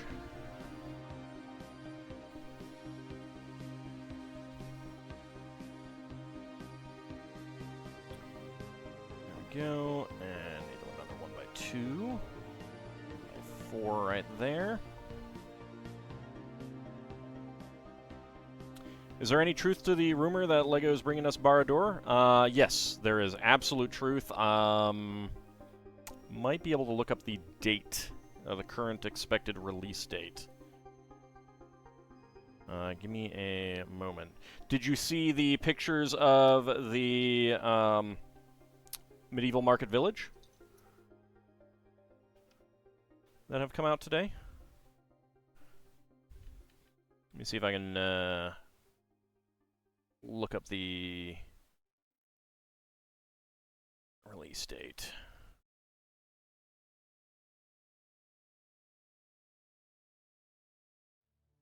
Okay.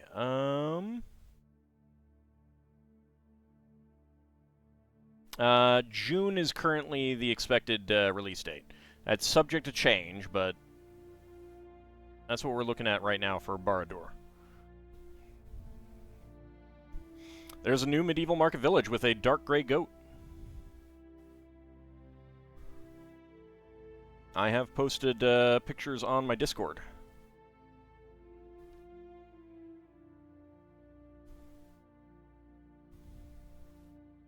One by one right there. But it isn't colorful enough. Yeah, 2009.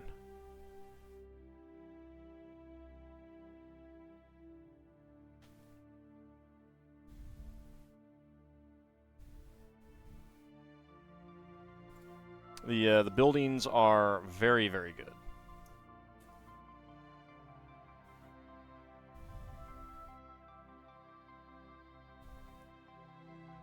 So it's such a disappointment, right? Yeah.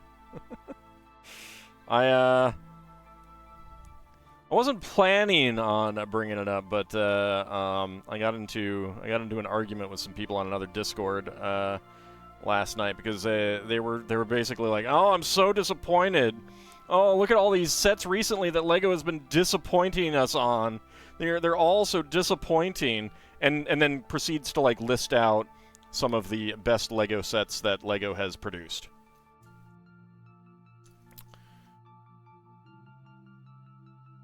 Oh, the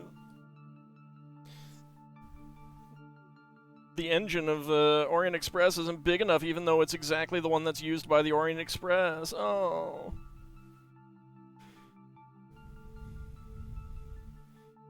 I was expecting something more because I created a thing in my head. I'm pretty sure that's exactly what they sound like, too, by the way.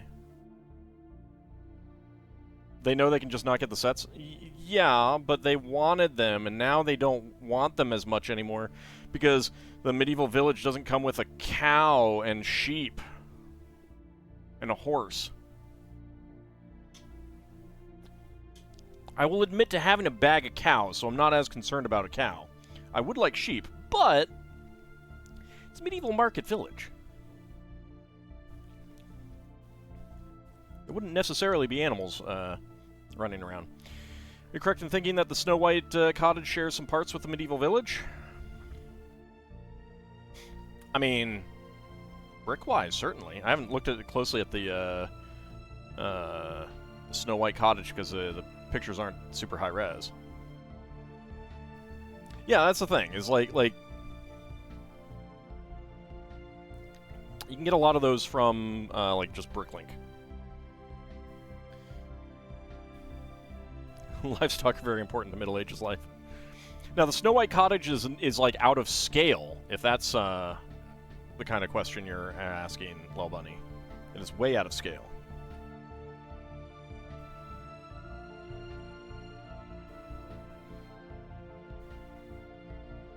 It's probably a little bit more in line with the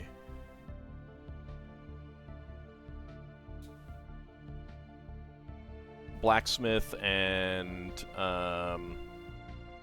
Hocus Pocus house, though.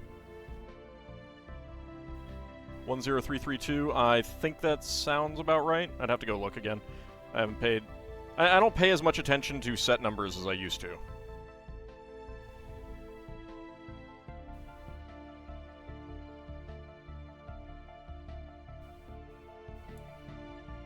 But it sounds about right.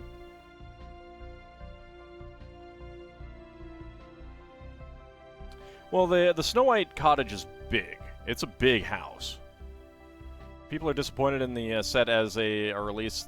There's this really weird thing about Legos they could stand to learn. Yeah. Well, I mean, there is an element of... like, if there's an actual problem with a set, then definitely saying you can just rebuild it is a bad argument. However, you're absolutely correct that, you know, like, if they don't like some of the colors chosen for these buildings, that they could definitely just redo. Go buy some parts and do it differently. Like, because again, that is entirely a personal preference choice and stuff like that.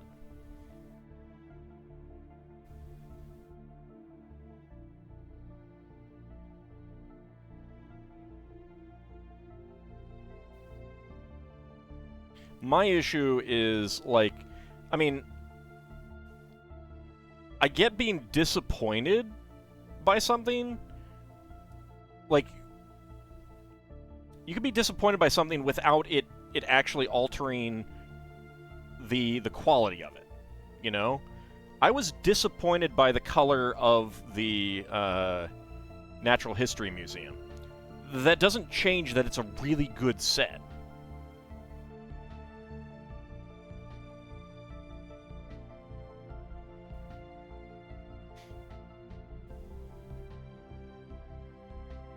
There we go. Actually, that is a interesting little decoration. Using the roller skates right there for some extra decoration is pretty interesting. That would depend so much on, like, what they were like and stuff like that. It'd be impossible to, like, anything that you came up with would be pure fictional conjecture kind of thing, rather than based on, like, an educated guess. Get the sign up there. Okay, on the inside, we got a gold chalice. And the Victory Cup trophy. It's just exasperating. Why do things like this have to happen literally every fan? Yeah, yeah.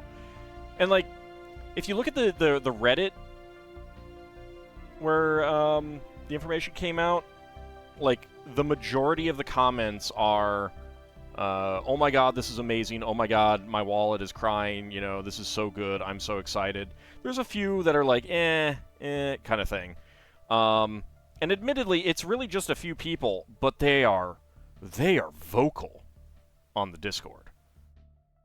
And that really, it just, like, really got to me yesterday. Because the set looks good.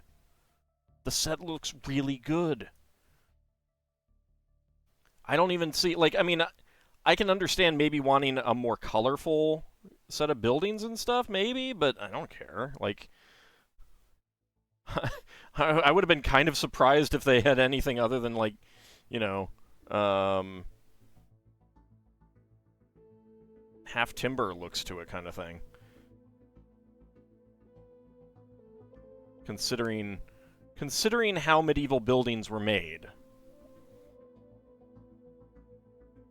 Oh, well, Bunny, you were nothing like them. You were nothing like them.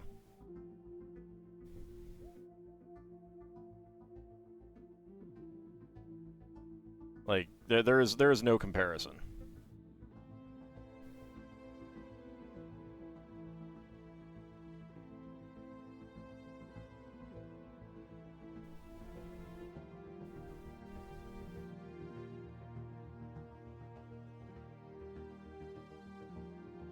There we go. And we got a silver radar dish right on there. I have no idea what this is supposed to be.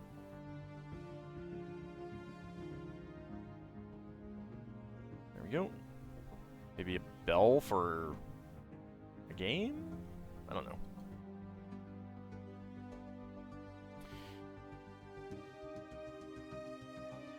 You got 4 Series 25 minis so far? 5, but one's a duplicate, so 4 unique. Nice. What did you get?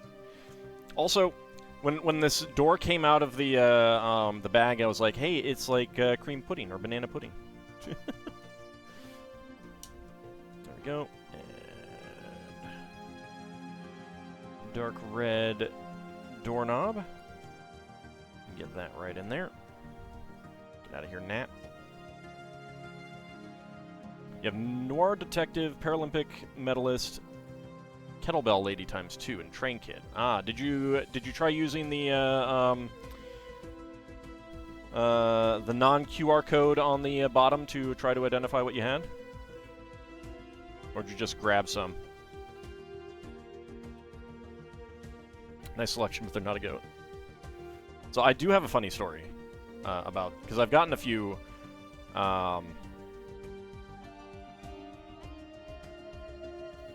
like, I've got the case that we're gonna get to once I finish up. Like, I got a case. But I needed to get the sheet as well. And I didn't want to take one out of the thing. So I grabbed 4. I used the... Like, rather than...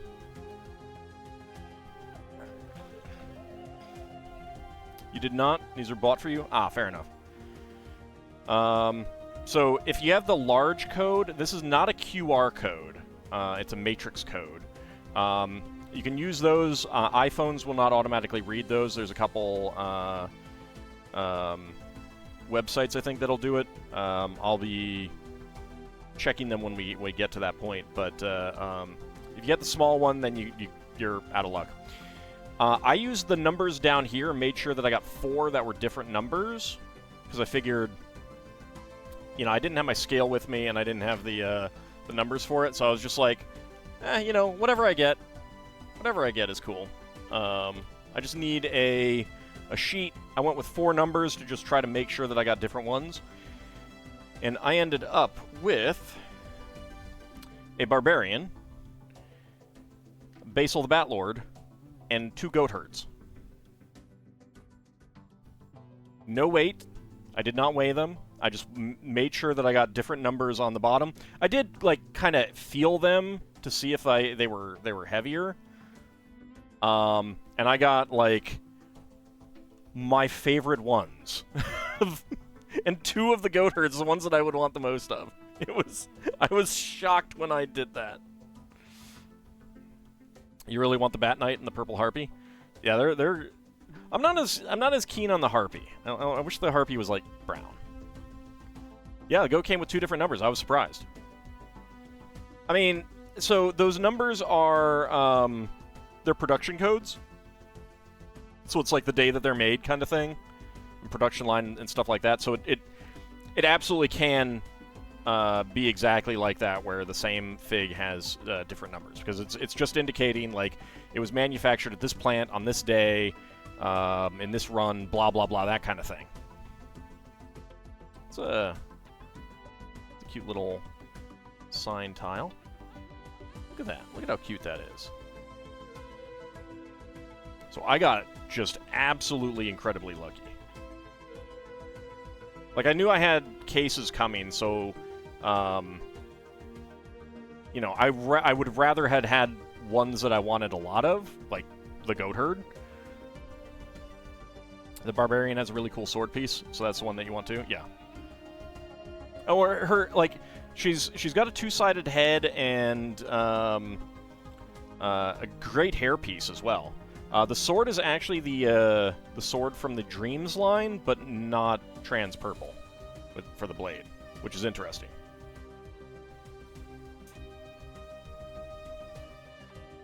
But yeah, it's a good fig. In fact, like, getting the Barbarian, I like it better now than I did before I got it. It looks better in person to me than I expected.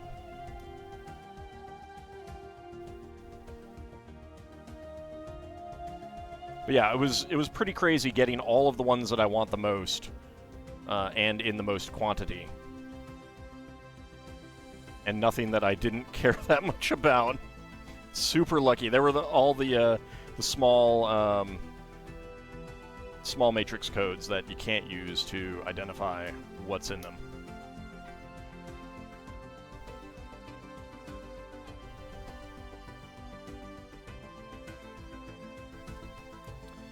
Alright, let's see.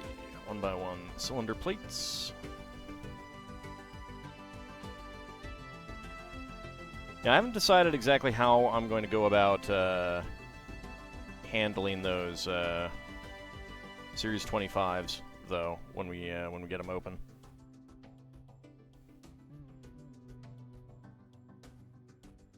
Like, there are weight numbers. I'm a little worried that they're going to stop doing that. That people are going to stop weighing them.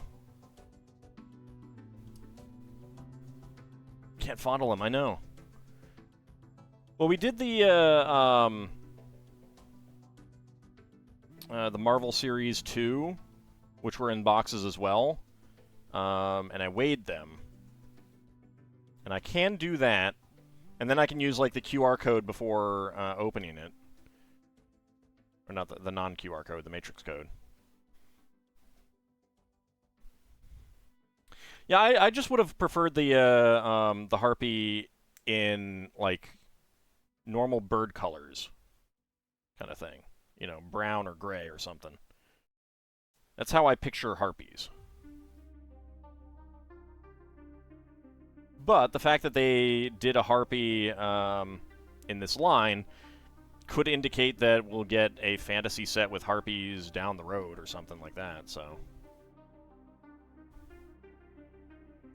I mean, I find Harpies already fairly whimsical, so...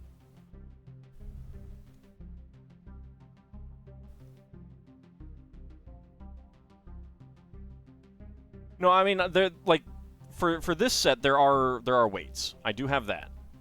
So for this one, I can do that. Part of it is more along the lines of...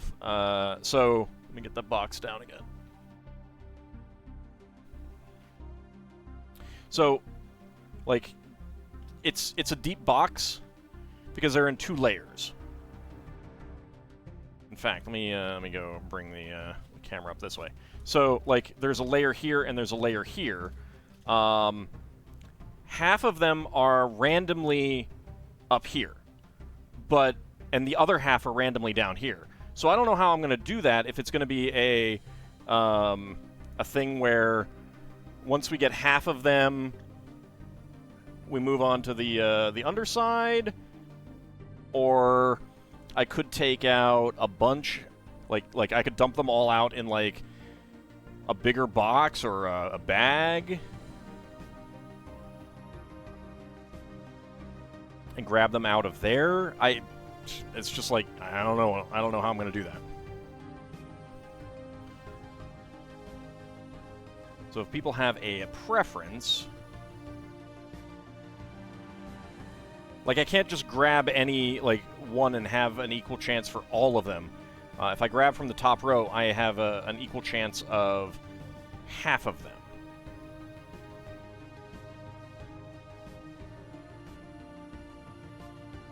You know? So I don't know. I haven't decided how I'm going to go about that yet.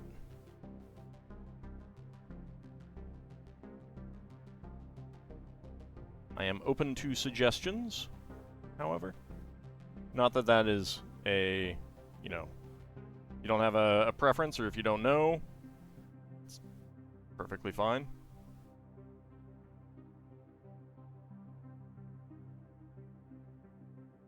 Let's get all these ice skates on here. It's a lot of ice skates. Transfer them to a big bag, shake them up, and select one. Bingo ball mixers, dump them all in, give it a spin. I don't think that's going to be likely. I could get a trash bag and put them in, though.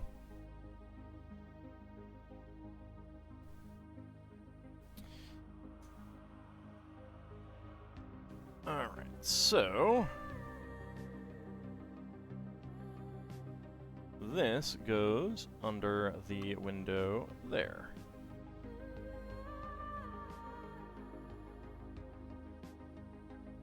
There we go. Maybe dice can work. Well, but see, I'd have to, like, pull them all out off the top layer to get to the bottom layer kind of thing. Which is not a prospect that I would look forward to. Alright, so we got spare parts, 1x1 cylinder tiles in azure, bright lime green, red, and bright orange. 1x1 quarter cylinder tiles in dark red and coral pink. A spare silver ice skate. A spare black 1x1 cylinder plate with bar. Spare dark red 1x1 cylinder plate. Black on black lever. A red roller skate, and a red 3L bar. Bag number 8. Yeah, there's a register in there. And it's actually a 1x2 slope. Standard 1x2 slope.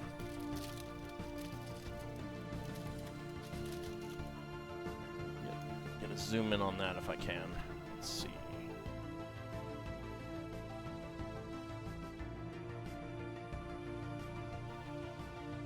You can see it's just a standard slope. I think it's like a piece of food and a drink next to it. I think that's what that's supposed to be.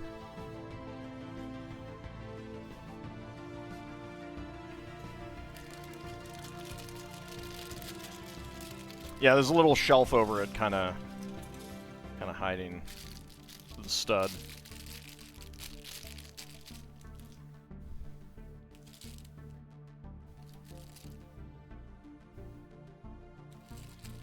Yeah, no, it's a big set. 1,500 pieces. Good, solid, large base. One of the reasons why I wanted it, actually. Yeah, the cheese slope. 1x1 tile slope, as I tend to call them.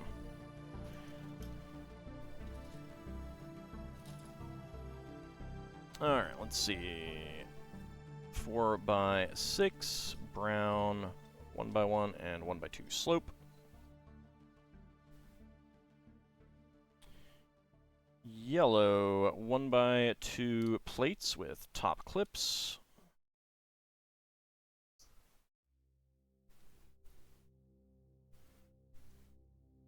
Black 1x2 plate with round ends, and a white 1x3. Slope, not slop, yeah.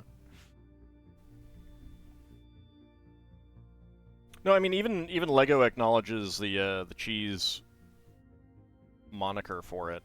There was a back during October, there were some posters that you could get, and one of them was like, you know, they were all like Lego horror themed posters, and one of them was the cheese slope stuck in a 2x2 brick.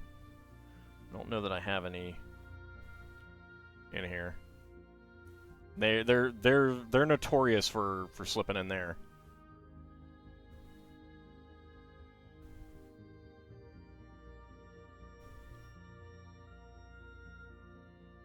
Slams a block of cheese on the table. Cheese! Cheese, Gromit.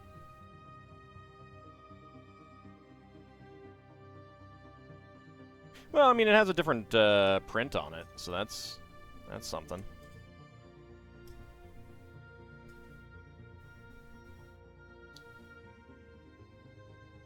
Two by two, we get a telescope piece.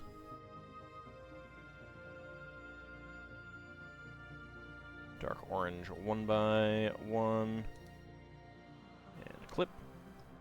And 3x3 right there. 2x10.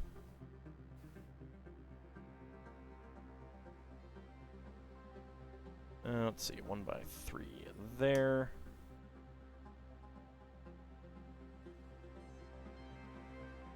Had a flat, round 1x1 piece get stuck in a 1x2 brick once.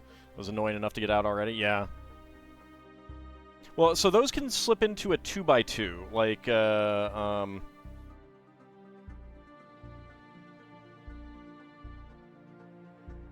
let's see. I have a spare one here. somewhere. I know I do. There we go. Like that. Alright, Crimson Clover, thank you very much for coming on out. Have a good rest of your night, and sleep well. This would focus. There we go.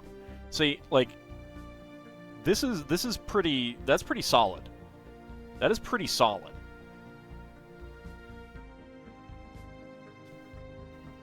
Like, it wedges itself in there.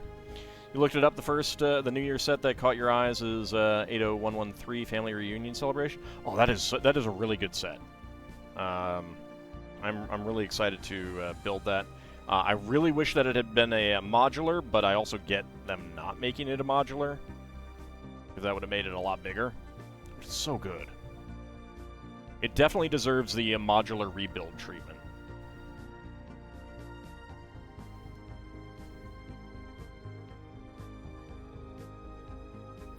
Which is definitely something that I'm going to do.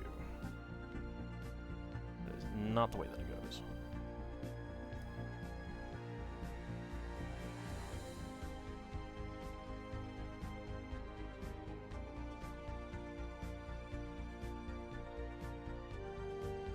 I actually wonder if they specifically do not pack in 1x1 tile slopes with 2x2 bricks to make sure that they don't do that. I haven't thought about it, but I just kind of realized that I haven't had a piece do that in a set. Alright, red 1x2 there. Now we got red on black. Speaking of Gromit, did you know that Wallace and Gromit actually saved a cheese factory? Oh yeah, yeah. Wensleydale was, they were struggling until Wallace and Gromit just like they chose Wensleydale because of the way I think it sounded in the episodes kind of thing.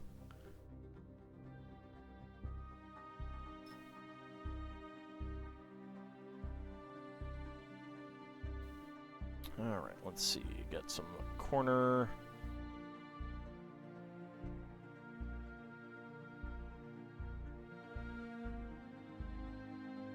One by one corner panel pieces.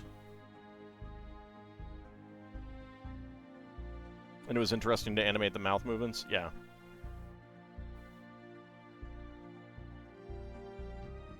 I mean, that's really great, honestly.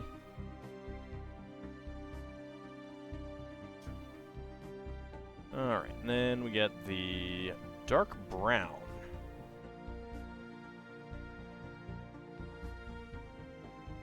1x2s with tile tops.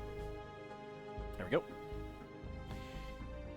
Then turn it around and get the corner piece there. The round top pieces right there and there. The medieval village and a dark tower coming out. Not sure you'll be able to splurge on that set.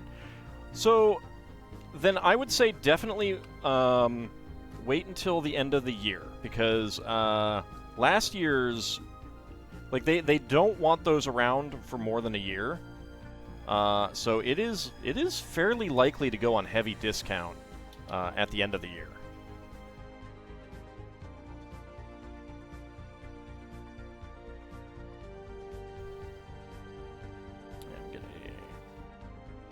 Macaroni tube right there. Get a brown shield in here. Any smaller? No, I don't think there's any new like brickheads, and it would probably only be brickheads. Smaller sets would be for like aimed at younger audiences. Like they wouldn't be 18 plus. And I don't think that those would sell right now very well.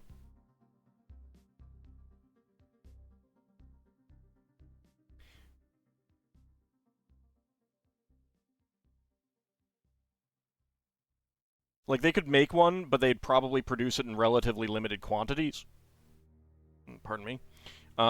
And that would... I think that it would be more profitable to them to produce some other set at the same price point in higher quantities, kind of thing.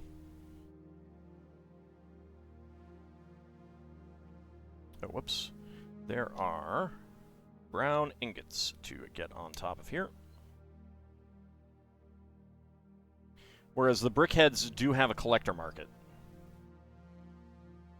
Make it a gift with purchase? That's possible, but they have not done too many gifts with purchase that are licensed, other than some Harry Potter stuff.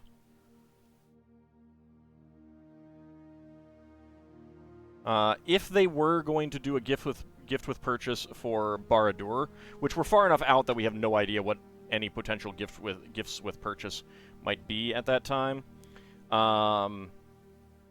Like, it would be with, like, at Barad-dûr time and not at any other time.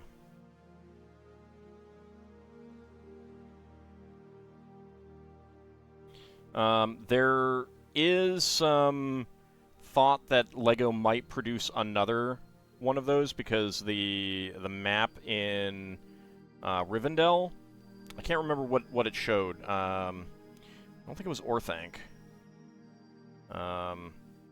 It showed one of the other towers. Minus Morgul, maybe? And they've never done a Minus Morgul set.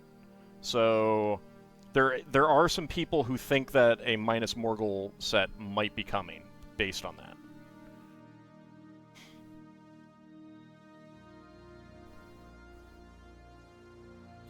So the problem with that, Lel Bunny, is they would need to, like, plan out for which ones they think would sell more. They couldn't produce them in the same quantity because they would not sell in the same quantity. You want a Hobbit hole set? A nice big detailed one would be pretty cool, but they've done that before. So I don't think they will again. Unless they do a big line of it.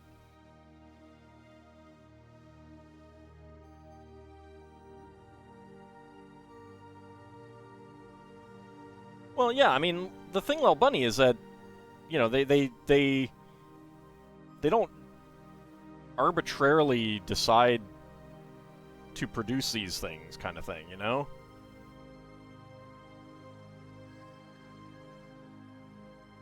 Like, it's not arbitrary decisions on what gets produced and at what sizes and stuff like that. An unexpected gathering? Yeah.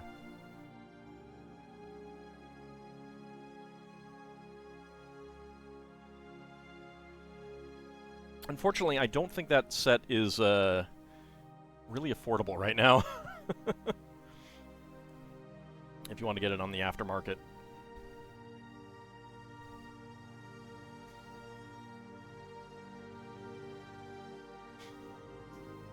I mean, if Barad-dûr sells and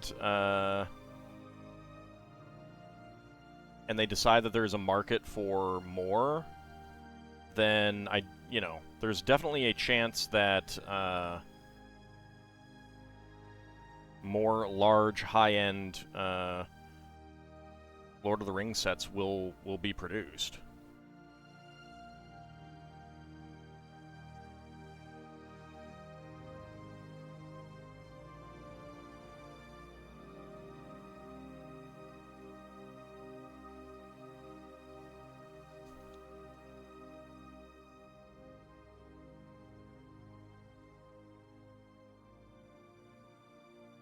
Go. And next up.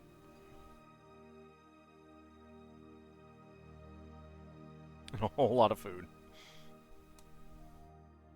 Lego food is always a good choice. Yeah, I don't think I got that set myself, unfortunately.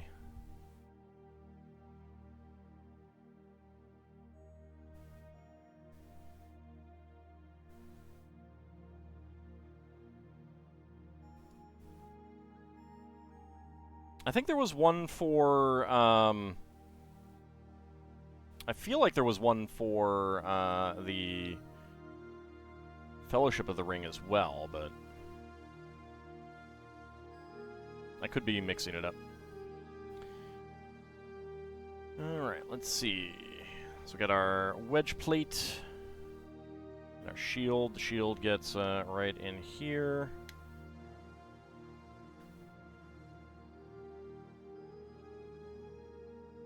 Just seems like doing each little building as an individual offering that can be collected and placed together would make it more accessible to folks. Right, but that doesn't necessarily, like... there's... Like, okay, so, if they were to produce each of those buildings as a separate set, now technically there's only two because they're all you've got like the right side, the right side and the left side, and they're hinged and connected and stuff like that. But let's say that they're not, and they're the same building. That they're separate. So let's split it up into 5. You're talking about having a production line for each of those rather than one single set. So right there, you're talking about like 5 times the production expense of the production line itself. Are there enough people who want to buy that? Piecemeal like that? To make that worthwhile? Lego obviously doesn't think so. So that's the problem with like splitting up the big sets into smaller ones, is that the market has to be able to hold it and make it worthwhile for the considerable extra production expense, because you got to make separate instruction sets for each one. You got to make separate, you got to bag all the parts up separately, put them into separate boxes, ship all of them out separately. Like, it really, really adds up. I'm pretty sure that, like, those large sets get substantially lower production runs than a small set. So, like, again, it is probably more profitable for them to, if you split those up into 5, so, let's say $40 each, 45, somewhere in there. It is probably more economical for them to make, $40 to $45 Monkey Kid, Ninjago, Friends, City sets than the Medieval Market Village separated. Otherwise, I think they'd have castle sets right now. I think they would have castle sets. You don't get a whole lot of adult-aimed sets at the $40 price point, because one of the it's not just the age marker that they're using to, tell adults, hey, this is not for your kid, this is for you. If you're into Lego. The pricing is also part of it.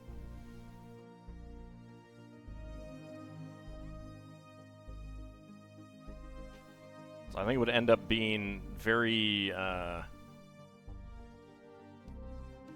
miss a 1x1 cylinder tile? I think I did. Yes, I did. Right up there. There we go. So, I mean, I would be all for, them producing each of those separately. And then because there's some of those I would probably want to get multiples of more than others for their figs and stuff like that. But I don't think that the market can hold it, can sustain it right now. Remember a time when they had Castle Kingdoms Knight sets nonstop about 20 years? Can we have that back? I think if LEGO thought that would be worthwhile, they would do it. That's the problem. I mean, if they thought they would sold as well as Ninjago and stuff like that. Alright, so spare parts. We got gold 1x1 cylinder plate with hollow stud, gold tap, and a white 1x1 quarter cylinder tile.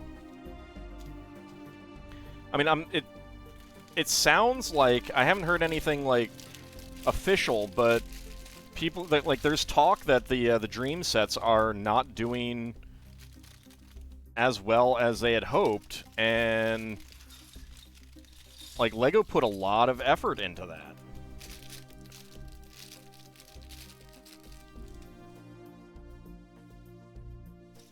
And all of the sets that they have, like all of the with the exception of City, which did have a TV show, but all the other ones, Ninjago has a TV show, Monkey Kid has a TV show, although I'm not sure how accessible it is here in the US because Monkey Kid is not sold in stores here. It's an exclusive LEGO line. But Friends has a TV show. Dreams is a TV show. So like if they did a medieval thing, there would definitely be a TV show, first of all. But you know, I think they just don't think that there's a market for it right now. I mean, they have to also be able to produce it along with, you know, in their production lines and stuff like that, so.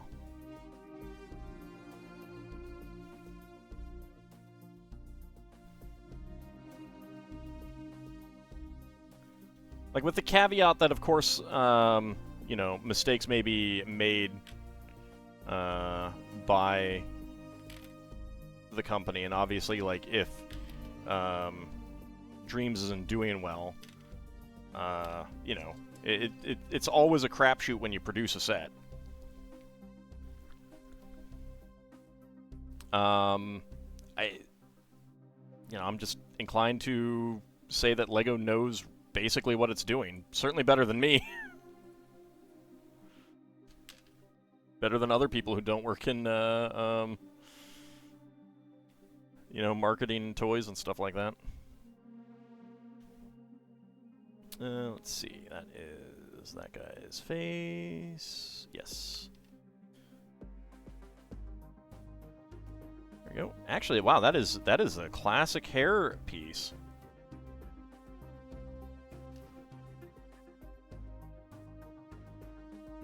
Yeah, I got very little of the Nexo Knights, actually.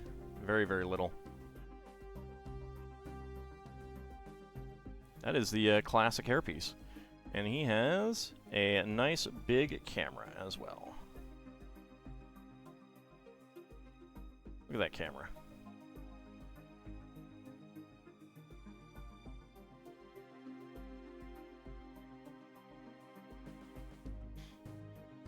There we go.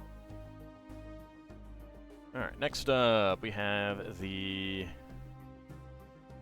lady.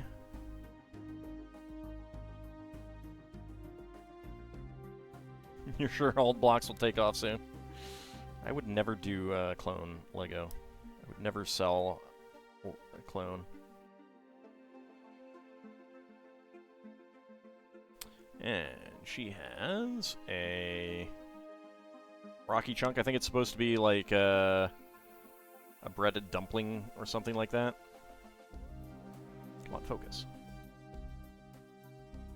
Focus. There we go. It's a cute little outfit.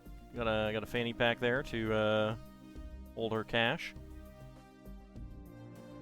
And then the little kid.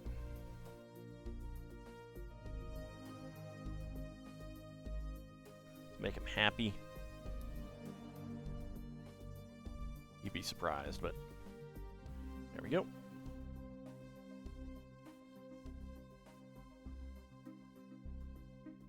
Focus. Come on, camera. I need a new camera really badly. I do not like this one.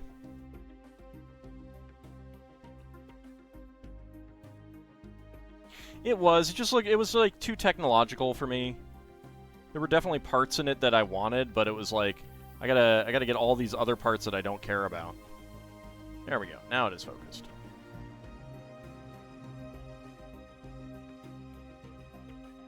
cute outfit for him. Alright. So we make the big fryer thing.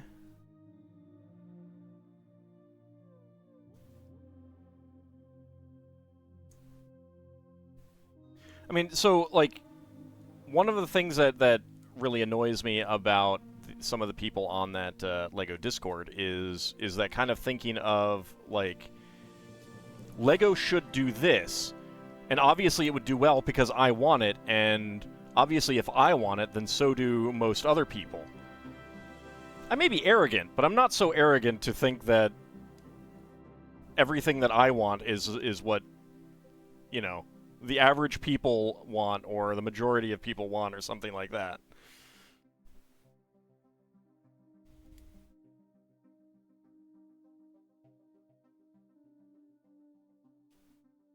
There we go, and we get a gray robot arm and a handle.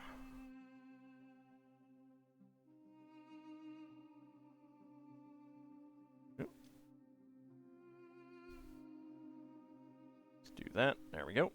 And then 4 of these rocky chunks for some delicious fried dumplings or something like that.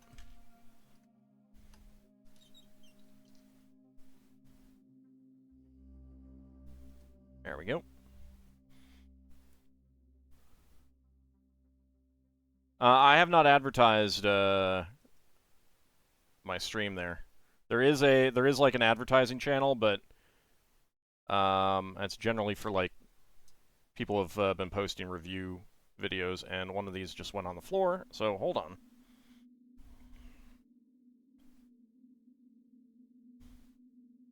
There it is.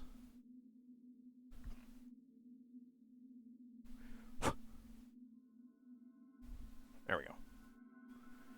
Alright. Next up, we get a little refrigerator container.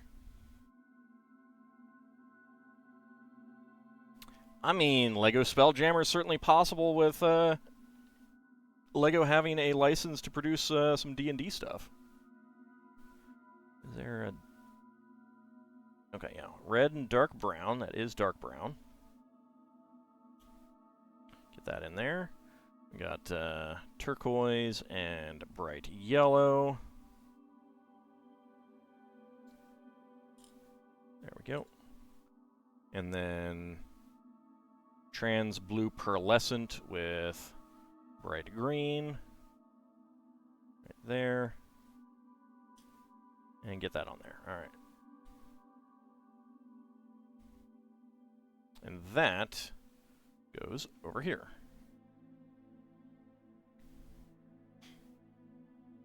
LEGO Spelljammer first set, Living Nautiloid. I mean, I'd buy it. I'd hate that they're making a living Nautiloid, but I'd buy it.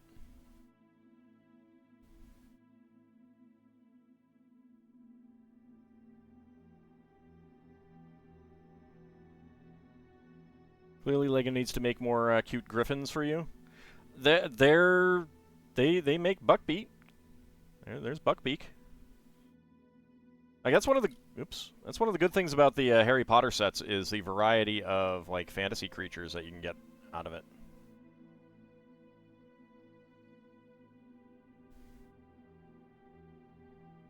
The actual ship, the Spelljammer itself. Yeah, so the problem is that the Spelljammer itself is not in 5e D&D anymore. It does not exist.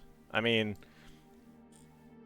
at least there's no evidence of it. There is obviously the, you know,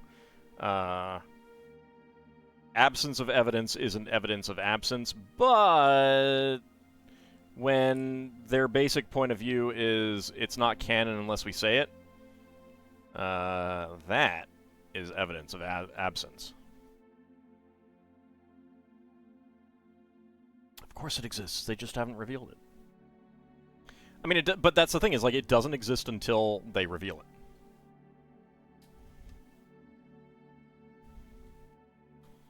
That's how Wizards of the Coast is working these days.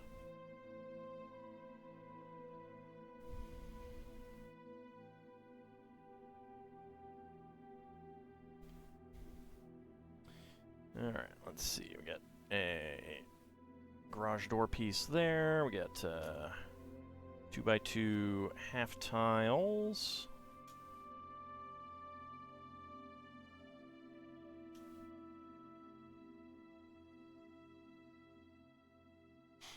Okay.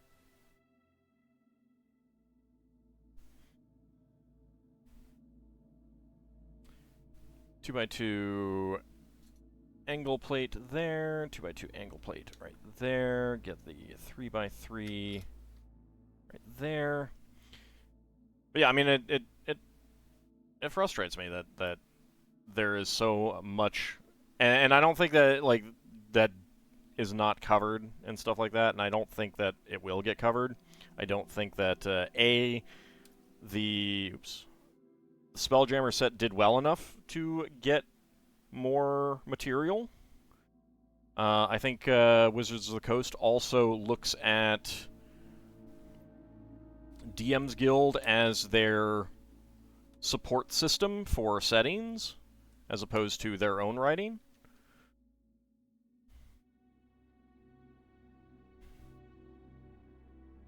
Correct. Yeah, I mean, there were 2 books for Ravenloft, but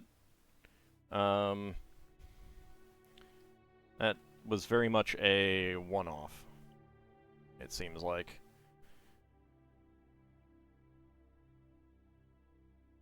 And again, I think part of it is because to publish more, they would have to pay writers, and they don't want to do that.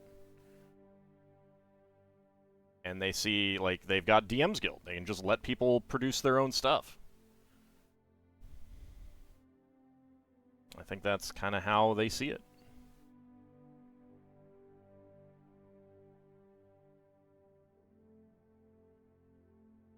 You know, like the name of the set they made for that? Curse of Strahd Revamped.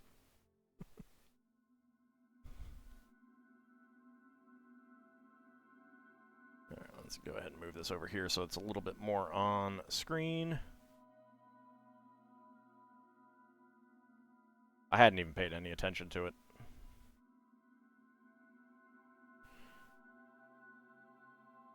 I have no interest in playing in Ravenloft or DMing in Ravenloft. I do like Ravenloft for like game ideas, like awesome undead monsters and stuff like that. It's great for that, but that is the extent of my use for Ravenloft.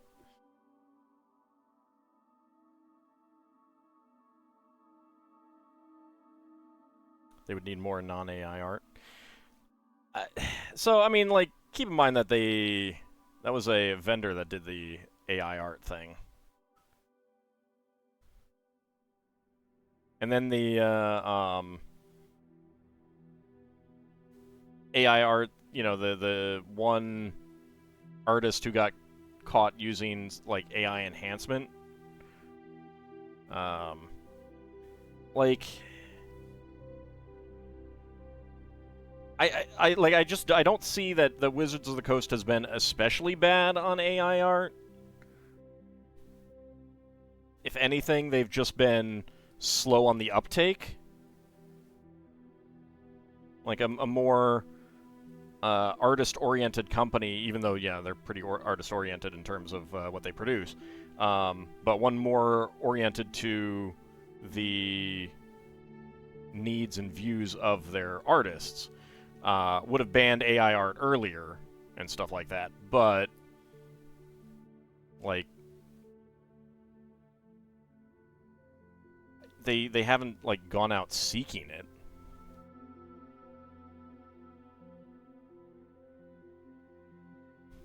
You actually have one Ravenloft novel. Is that the one with Jander Sunstar? I think I have that one as well.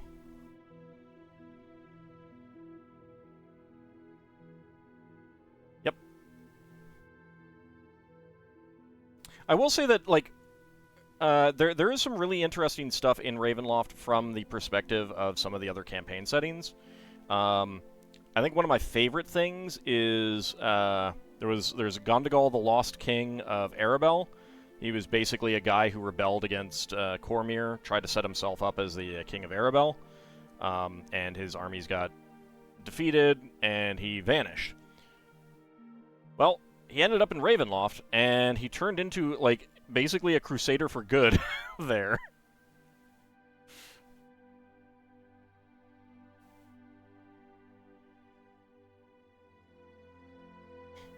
Who hasn't tried to rise up against Cormyr? Not that many people, actually. Not that many people. There we go. 1 by 8 back there.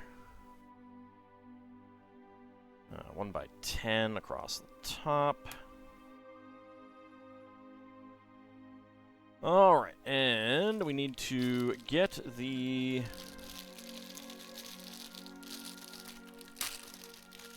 piece from inside the instruction booklet.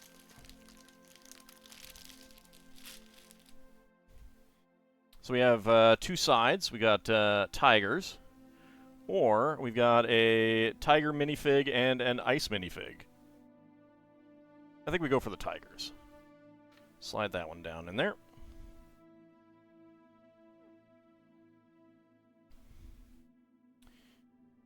There we go.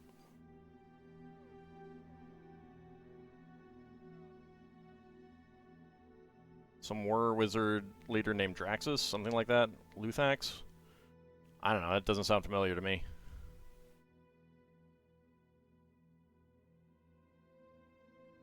That there. Get that there. And get some snow on top.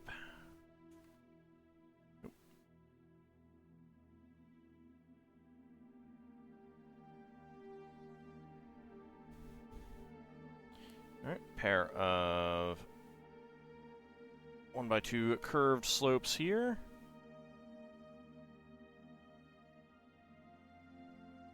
Oh, it's been a really long time since I read that. Now, that would be why it's not sticking in my head. That was also after my game group broke up, so I wasn't paying as much attention. Get back here into my finger. I do own it. I've only read it once. I don't remember it a lot. Alright. Let's see. Get you a little bit more centered. Okay, so spare parts from that step. We got a clear 1 by 1 tile slope, 1 by 1 cylinder tiles in clear, dark brown, and bright yellow, 1 by 1 plate in bright orange, and a red 1 by 1 quarter cylinder tile.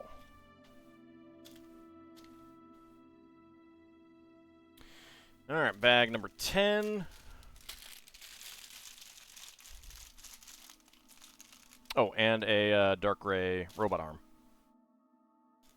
Missed that.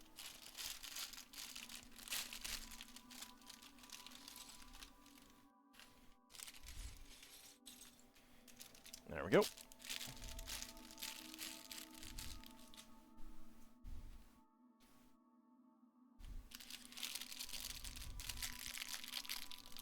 Alright, we got some greenery to put around here.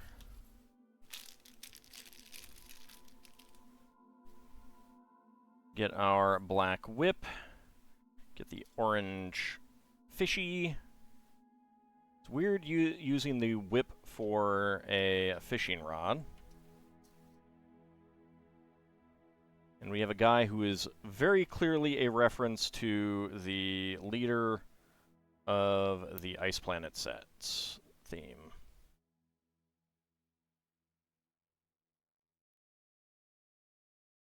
There we go. So he's got the Ice Planet torso, and he definitely has a face print very reminiscent of the classic Ice Planet leader guy.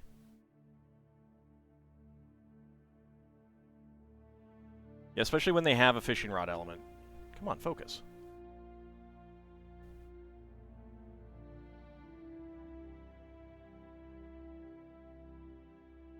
camera. There we go.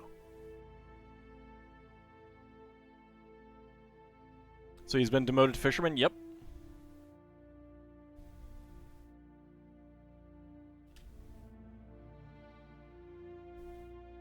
There we go. He's, he can be fishing near the hole in the ice there. Okay. 1x2 curved top pieces. Right there and there. 1x6 plate.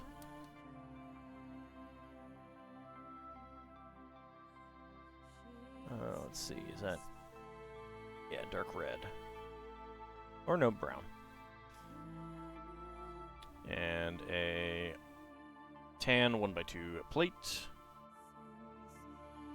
He could have retired, that's true, that's true.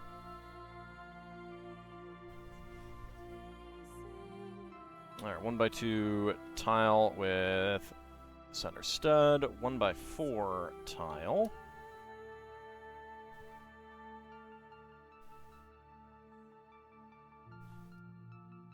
Okay, curved top piece there. And tan 1x2 slope with tile top. There we go. Alright, then 3 inverted half arches.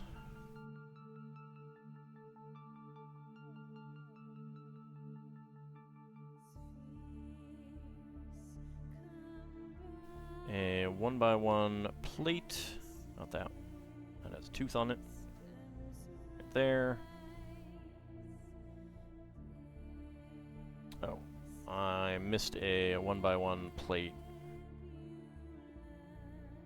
right there as well. And a 1x1 quarter cylinder tile there. Alright. Did not consider the fact that LEGO figures could age. So actually, that's one of the neat things about the family reunion set that came out this year. It has the it's the family from the very first Lunar New Year set, but a little bit older. So it's really neat. Unfortunately, that set was extremely hard to get outside of China. It is one of the reasons why LEGO, LEGO had a policy at that point of having regional exclusives, and that was one of the sets that caused them to stop having that policy. And now, even if a set isn't sold, you know, like available at your local Walmart or Target or other, toy store or something like that, it'll always be available on Lego.com. If it's a non-promotional set, at least. Promotional sets are a little bit different. All right, so we got a little chunk of ice so that can actually slide right in there. You can pull it on out to do some ice fishing. That's a really neat. I really like that feature.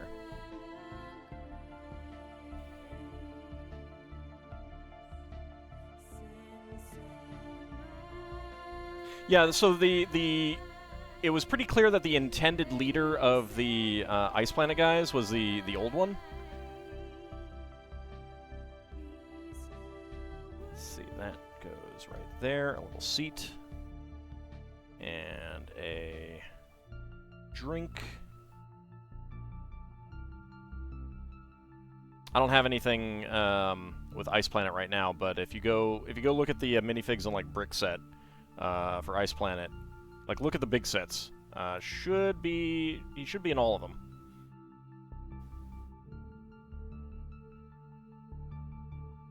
And I think it's a fairly similar appearance.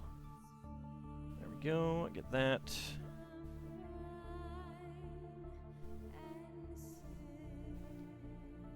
That one there. Yeah, I really like the ice fishing hole. It's pretty cool. There we go. And now we got white one. That goes right there.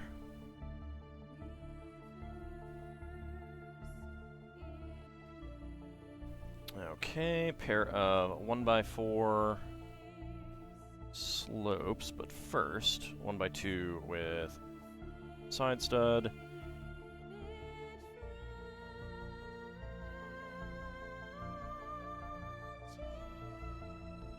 Right, 1x4 here. 1x2 round top. 1x4 tile, and 1x2 tile with center stud. Right there.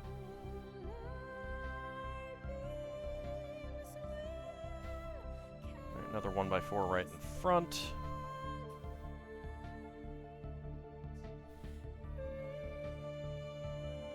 Okay, angled corner tiles. Each of them have a 1x1, 1x2 tile with center stud.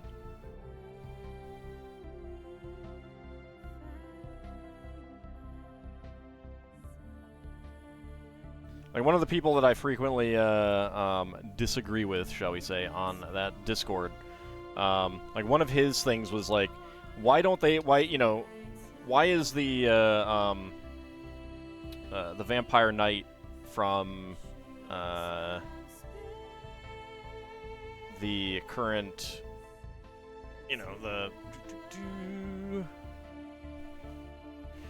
like, this guy is just Vampire Knight. He is just Vampire Knight.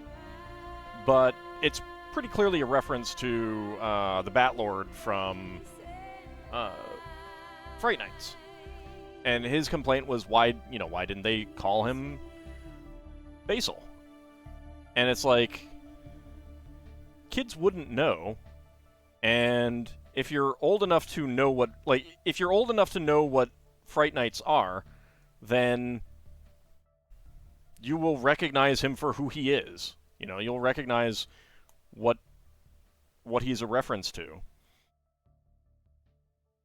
And to a certain extent, if they start naming them, then there's a question as, what's their backstory and stuff like that. If it's just Vampire Knight, then kids can do whatever they want. And that's kind of the idea behind the generic, the generic collectible minifigs. So it's like, it doesn't matter that they don't name them. Why is this a problem? Why are you complaining about it?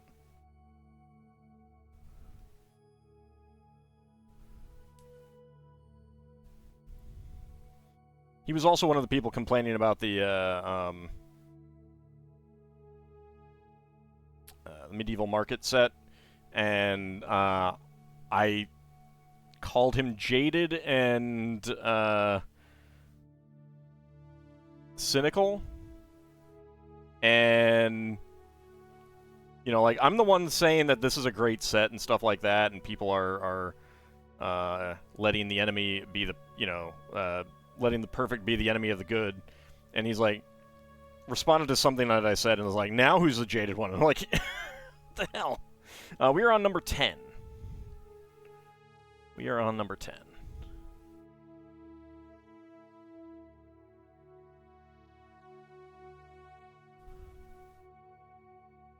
Making a little green plant here.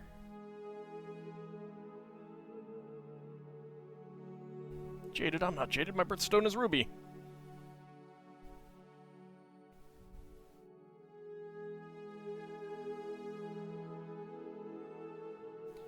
Like, we are absolutely seeing the best Lego sets.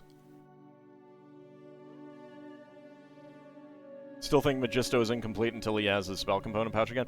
Yeah, I mean, like, the complaints about that set are reasonable. That was a disappointment, and that was I gotta make a second one. And that definitely should have been done differently, I think. And I don't think that it's reasonable to be disappointed by that and stuff like that, depending on how far you take it, of course. But like even with that and stuff like that, we are 100% living in like the best Lego era ever, with the exception of the future. Like I think that it's just gonna get better from here on out.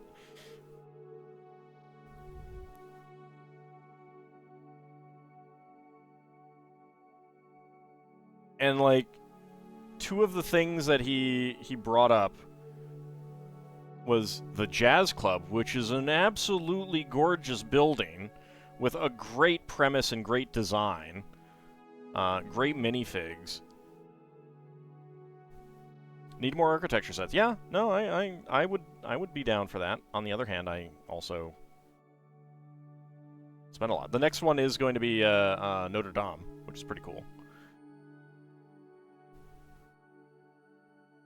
Get that one there, and that one right there. I'm excited to see what that one will look like. But it's just like they're complaining that Lego isn't what it once was. I'm like, you have not lived through Jack Stone. You have not lived through Galador. You know, don't give me this crap. If you haven't lived through those, you don't get the right to say that we're, you know, that Lego is going downhill and crap like that. Alright, so spare parts. We got white 1x1 plate flower and a green 1x1 plate flower, a white 1x1 plate, a brown 1x1 cylinder plate, and an extra black whip. Frickin' Jack Stone.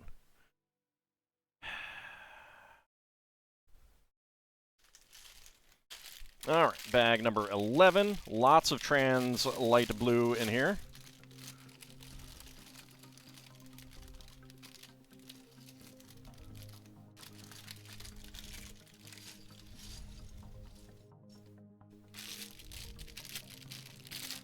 Yeah, Jack Stone looks up Galador. Yeah, go to Bricklink and look up Jack Stone. And you will be introduced to the juniorization of Lego, as it was called by the fans. It was not a good time. Was he the spy guy against Ogel? No. Oh no. No, no, no. Let's see. Do I have... Did I move it? Might have moved it.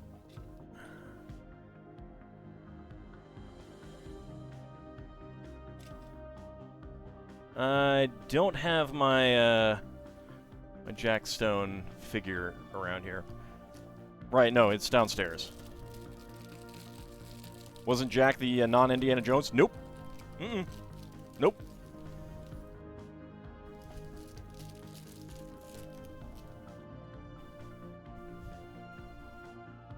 Like I said, if you haven't seen Jack Stone, go look it up. Lego is not what it once was. Yeah, Lego once had identical heads for literally every minifigure, a blank smile.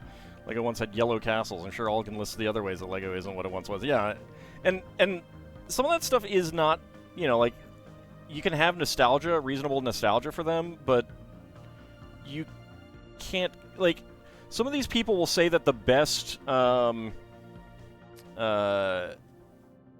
modular city set was literally the second one, and I'm sorry, it has a pretty nice exterior, but it is not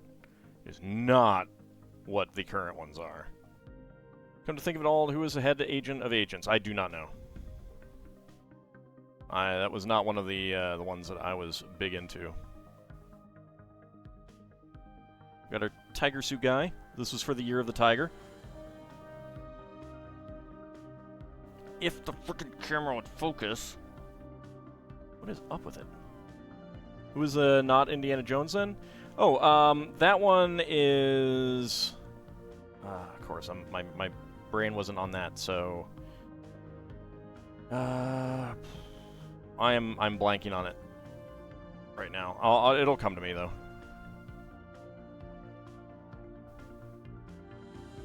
Yeah, Johnny Thunder. Who was a self-titled Lego Maniac? Well, okay, so there was Mac, Jack, and Zach. All of those were the Lego Maniac from the ads. I think you had Zach, then Jack, then Mac. There we go. We got our tiger costume guy, and he's got a tail. It's a very cute costume.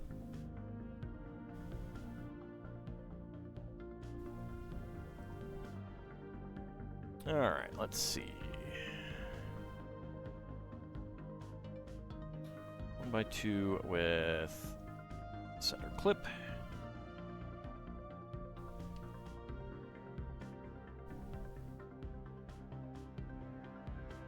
Mac was the third one, and probably like too old to remember him. I had forgotten him myself until I went looking up the ads, if I'd even ever seen those ads.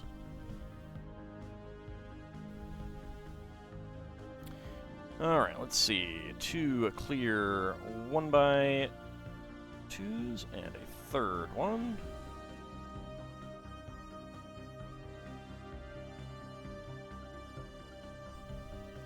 I mean, for all that those ads were a thing, they also were not really common, I don't feel.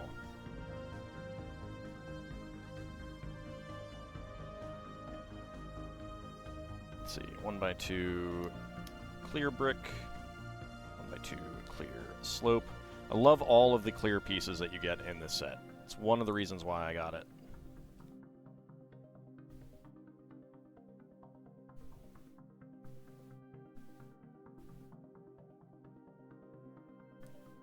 What, the Lego Maniac guy? Oh, I could not offhand describe either of them.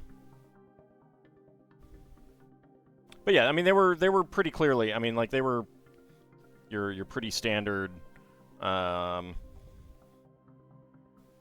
80s, early 90s so I think Jack was like 87. Zach was 87. Jack was like 89-ish, and I think Mac was like 90, 91 kind of thing. Roughly. Very roughly. Trying to remember the sets that they were playing with. Zach definitely had Blacktron 1. Okay, that goes right there. That goes right there. Clear 1x2 slopes there and there. Looks up Jack Stone. Oh, my nightmare terrors. Yep. See? See? See? See? See?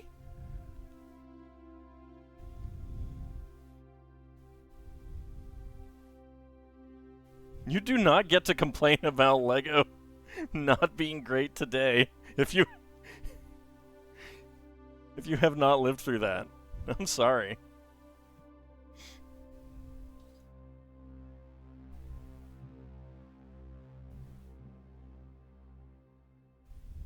LEGO expected kids to play with? Yeah. But so it was also specifically younger kids. Like little kids. Like the town sets were originally aimed at you know, like 7 to 14, give or take, 7 to 12. And then they decided to, rather than target those kids with the town sets, they were going to target the younger kids, the, you know, like the 5 to 8 audience. Pretty strictly. And that's what happened starting in 97. That happened before Jack Stone came along, but Jack Stone was an evolution of that attempt.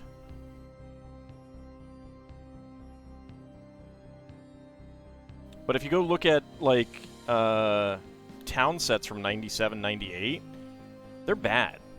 They're bad. Like, they do not look good. They're very simplistic. Very few parts. Remember an early 2000 CGI cartoon that you can't remember the name of that reminds you of what they were going for with Stone?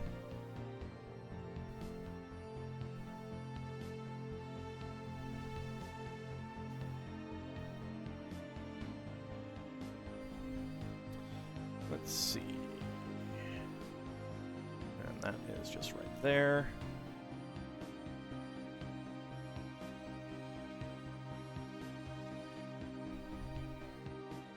I mean, it only lasted for a couple years, so...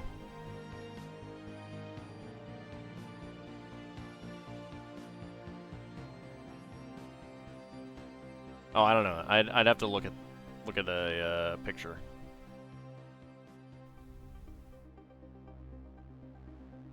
And obviously, like, I mean, everyone can have things that they complain about and things like that, and it doesn't mean that LEGO is above criticism today and stuff like that. I just find, like, having lived through these things, most people do not know how good they have it if they haven't lived through some of these things, you know?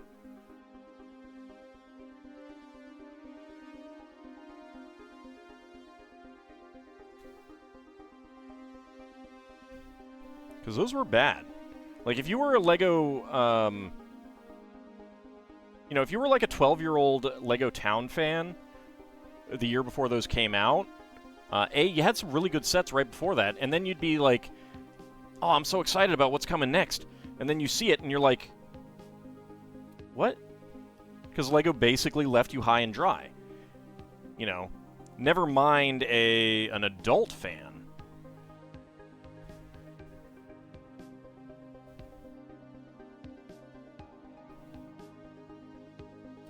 It was extremely disappointing.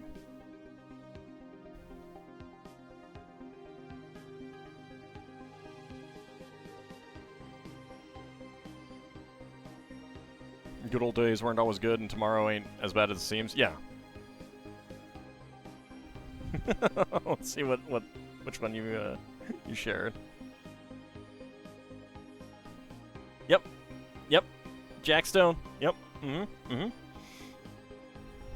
Mm-hmm. Jack Stone is bad. It was bad. And I lived through that. I was a LEGO fan, an adult LEGO fan, when that happened.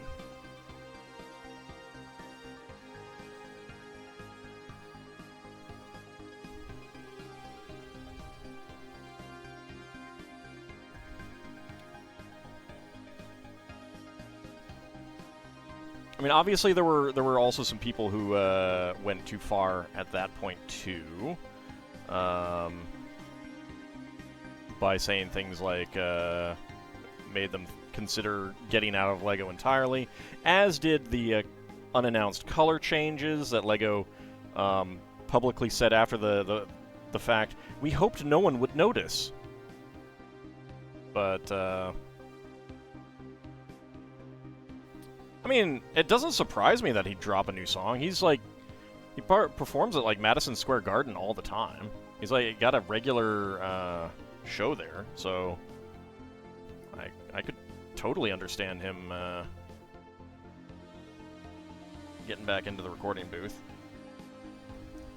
He's never been I've never been a big fan of him myself, but I don't have anything against him either. Where's another 1x4 tile? There we go.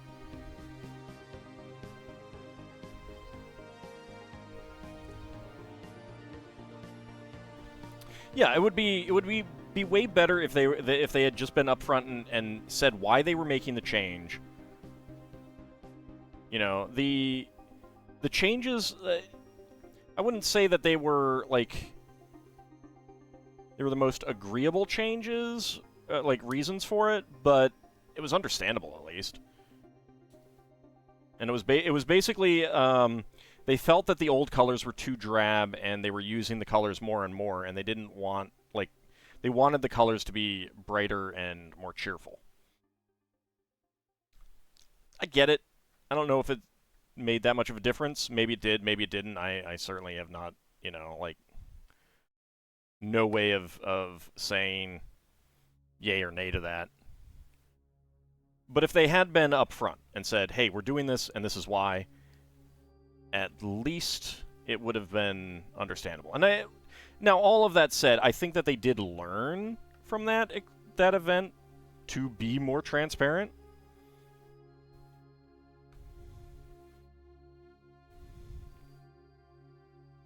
I don't think they've done the same kind of thing since.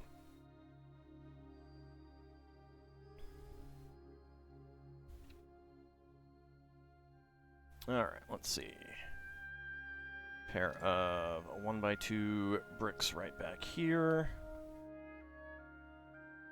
And 4 2x2 clear 2x2s. There's a lot of clear bricks here. I love it.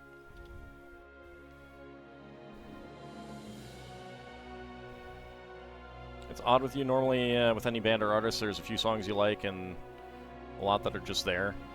Generally hesitant to say you like a given artist or a band, but there are 3 exceptions. Billy Joel, Queen, and Al Yankovic.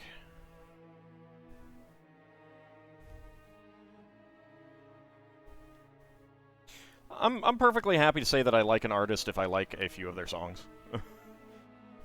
As long as, like, if the other songs aren't just, like, horrendous to me, even if I don't care for them, it's like, I'm perfectly happy to say that I like an artist in that situation. I may reserve, like, love for, I love an artist if I, like all their music or something. And even if I don't, like, I mean, I absolutely love Peter Gabriel. There's a fair bit of music by him that I'm not a big fan of. It just doesn't do it for me. Not that I think it's bad, it just doesn't do it for me. Let's see. Okay. The translite blue pieces here. There we go. And there we go. And there we go.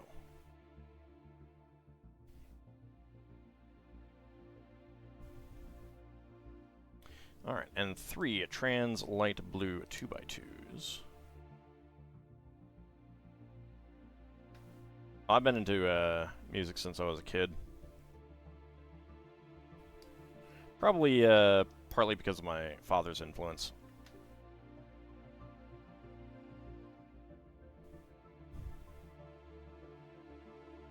On the other hand, I used to make fun of my mother for liking oldies. Music from like the early '60s. That was what she listened to all the time. And it's one of those things where you realize as an adult, like, the music that I really like is the same age as the music that my mother listened to that I made fun of. I see. Think you're okay now? Nothing some brain bleach won't fix? Oh, well, Bunny, if you want some brain bleach, go look up Galador now.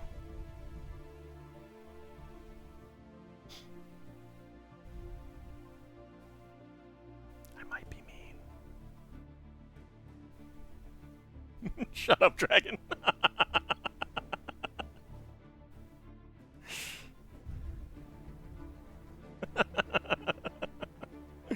Oh...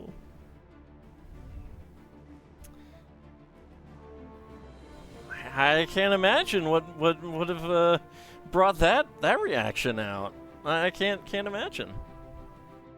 I don't know why.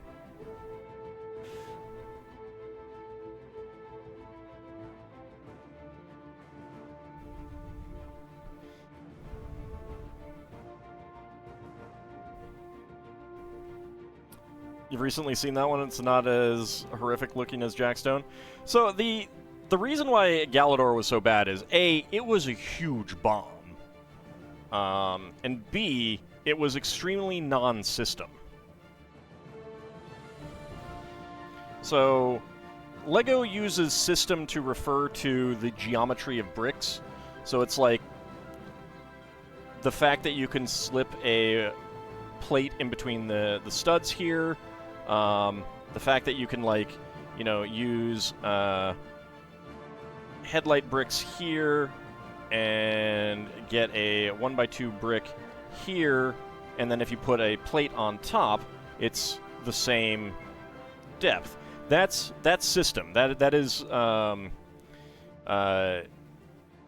you know, the geometry of the bricks all work together to allow you to move things about and get them you know, fit in different ways and stuff like that. They actually just made it. They're making a change to, you know, those thick 2x2 macaroni arches, like they use for trees. We had a bunch of them in the Dreams treehouse. They're actually making a change to those in such a way that if you know, like, build up here and connect two of them here, so you get a full elbow joint, it will match up with the center of a tile. It didn't before, and apparently Dreams designers were complaining about that because it limited what they could do. I think it matched some Technic architecture in some way, but I don't know exactly how. So that, like, that is basically them bringing it into system.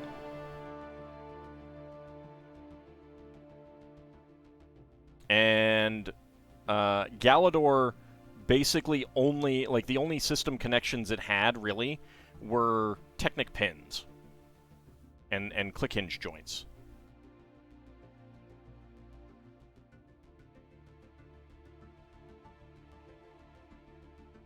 So that was part of it, and like, it was very, very un-Lego-like.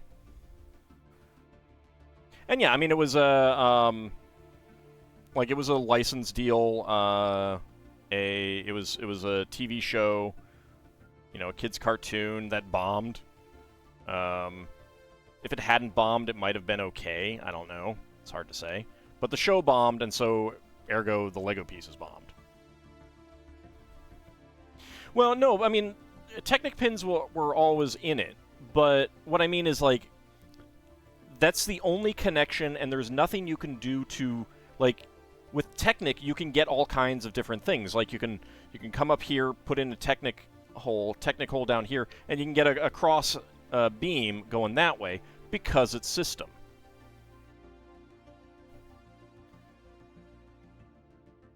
Whereas Galador didn't have anything like that. Like, you could use it with Lego Technic pins and stuff like that, and those circular click hinge joints, but that was the extent of it. There were no studs. They were not designed to create interesting angles. Nothing like that. So it really didn't have crossover appeal to Lego fans, like existing Lego fans.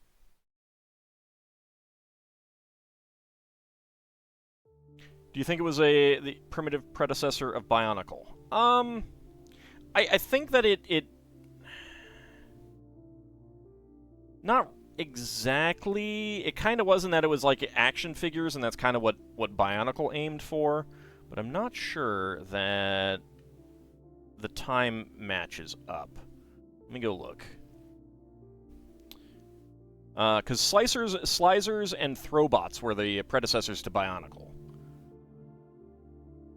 And Bionicle is, of course, Technic. Like, it is just Technic. Let's see.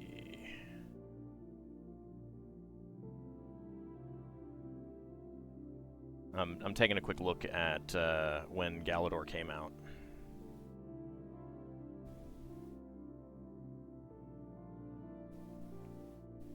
So that was 2002. Give or take. Bionicle was already out. There was Bionicle stuff in 2001. So I think, like, if anything, Bionicle was like made them look at the action figure market more. as a potential market.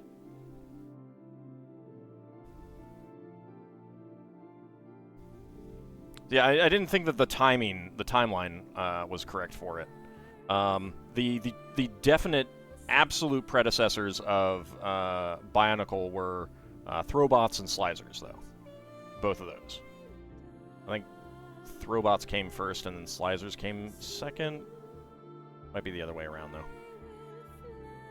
They were very, like, Bionicle reused a lot of those pieces. It was very Bionicle-like. Actually, I do want 1x1 plates. Shoot. I actually got a lot of those because, like, you got some lime green katanas, translite blue spears, some other interesting things, and at the time, if you wanted Technic ball joints to make mecha, you kind of needed to use those. Really hard to work with, though. Very awkward pieces for that.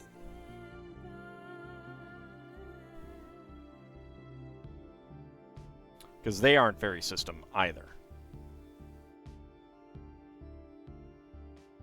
I have no idea what LEGO would do if they brought Bionicle back in that regard.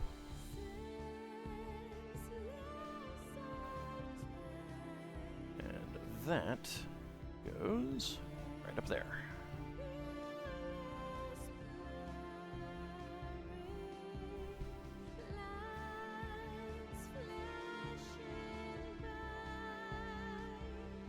Okay, and a flag clips in right there.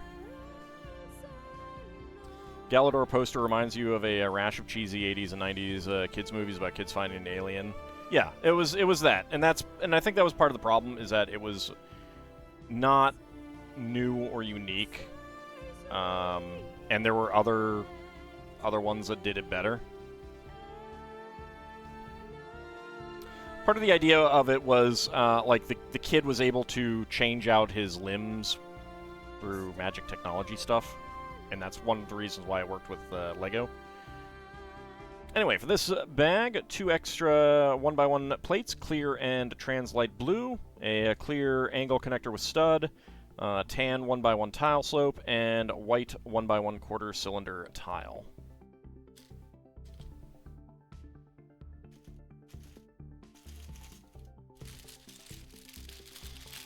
Oh, and an extra tiger tail in orange.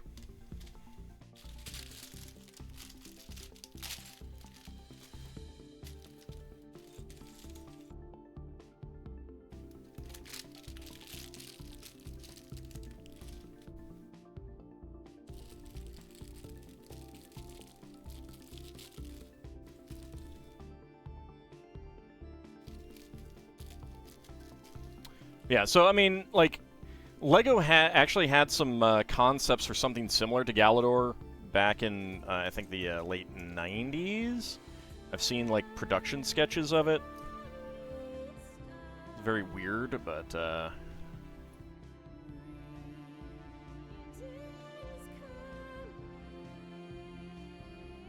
did not end up coming to being.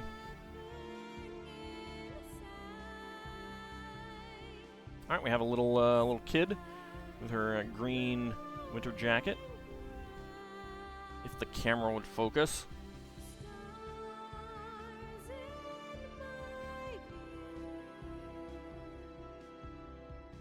Okay, solid focus. Come on, stay focused. There we go. So a cute little winter jacket. The hood printed on the back.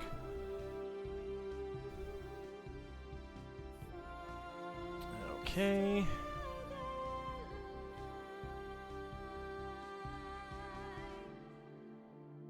Let's see.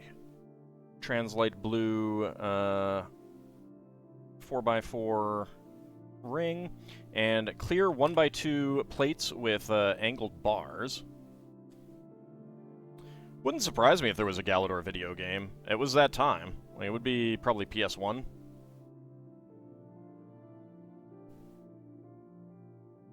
Like, they were doing tie-ins for stuff. It wouldn't have been made by LEGO.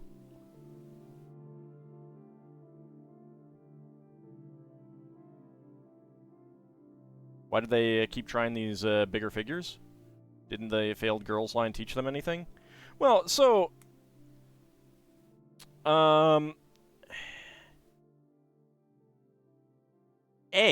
these were aimed at boys, not girls, so a little bit of a different market. B, it's kind of hard to say that Belleville and Scala failed. PC by Electronic Arts. No? PC, yeah.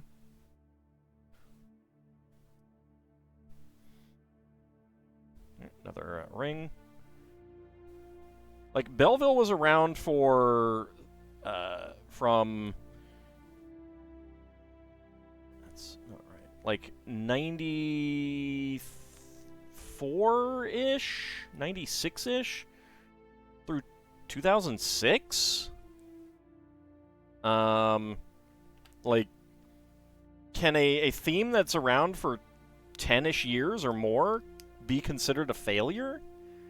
It might not be, like, a roaring success, but can it really be a failure? It could eventually fail, but I'm not convinced that it could be a failure. Now, it definitely didn't do extremely well. I'm you know, that would be an accurate statement. But, like, let's see, what do I have? This is... Yeah, 1994. All right, so this is a Lego catalog, specifically a girls' catalog, because this would be for the you know, Paradisa and Belleville line. And you've got, you know, you got these Belleville. This is around the start of Belleville. This may have been the first year, so 94.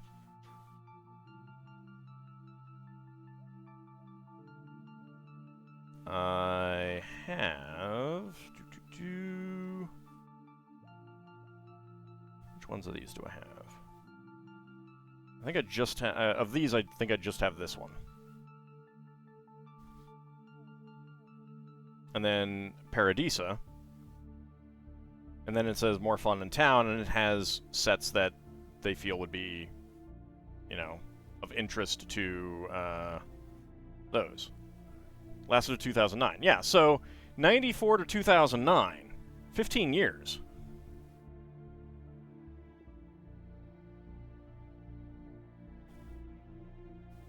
So it's hard to call that a failure.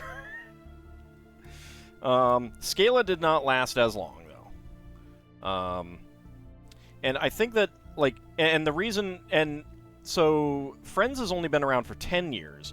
That said, I think that Friends would be a roaring success. So ultimately, yeah, the lesson learned was that make sets that are compatible with the standard system stuff, because, like, Belleville and Scala are basically aimed at the, you know, the dollhouse market. Like, they're competing with dollhouses. And I think the lesson learned is to just give girls sets that they want that are standard Lego. Well, they didn't need to, but what they were trying to do is they were looking at the existing markets and looking at, you know, dollhouses and thinking that that was the market that they needed to compete with.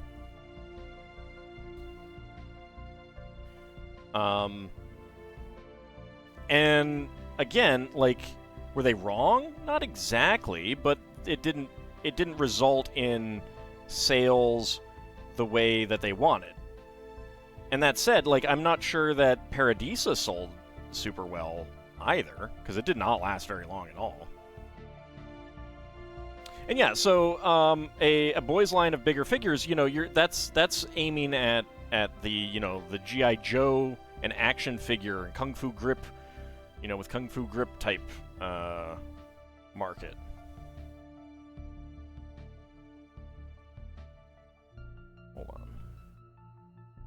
got a couple pieces here that... Yes, okay. And go right in here. Did not get these in.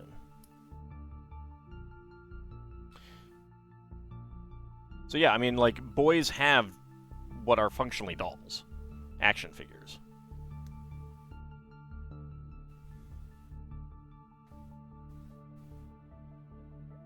And that's what Galador and stuff were competing with. Bionicle also kind of in that market, but it was more successful.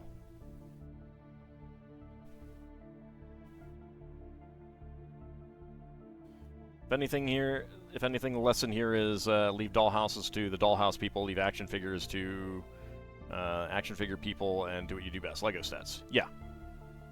Still that face. Well, and Jack Stone wasn't aiming at the action figure crowd because it's not an action figure and it's not equivalent of an action figure. It's actually has less articulation than a Lego figure, a standard minifig.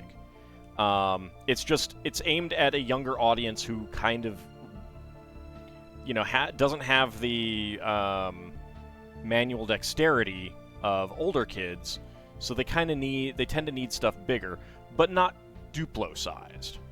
So it was more of a mid between Lego System and Duplo.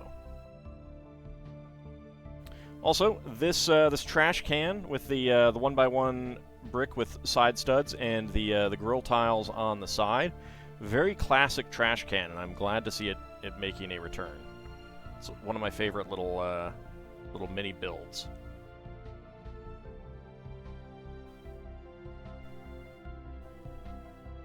Although it is really easy to turn the grill tiles. There we go.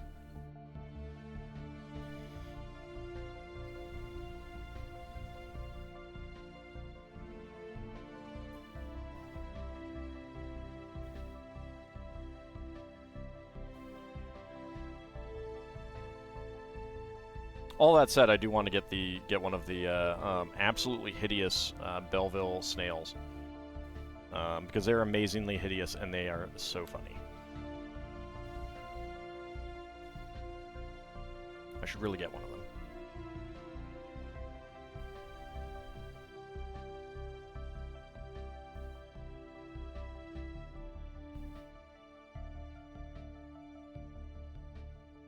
I actually also want some more Scala figures. Because I only have two. One of them is a baby, and that doesn't count.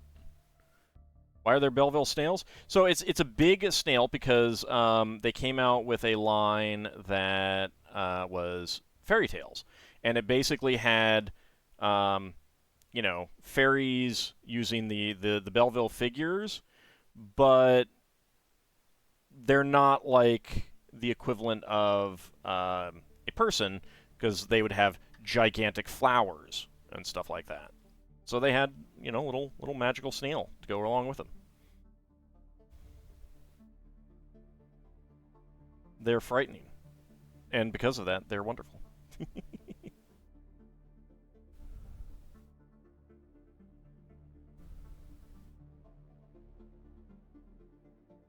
There we go.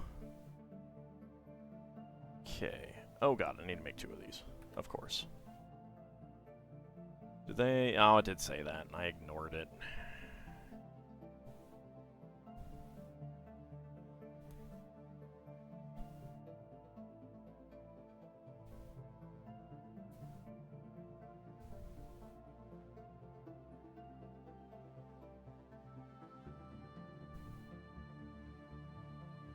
Like, Belleville and Scala had some really interesting parts and concepts and stuff. It is a shame that they were kind of expensive and stuff, though.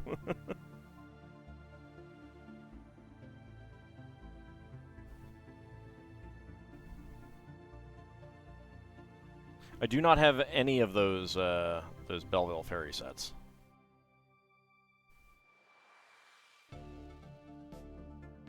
I should look to see if how they are on the aftermarket, because if they're not that expensive, Might get some of them.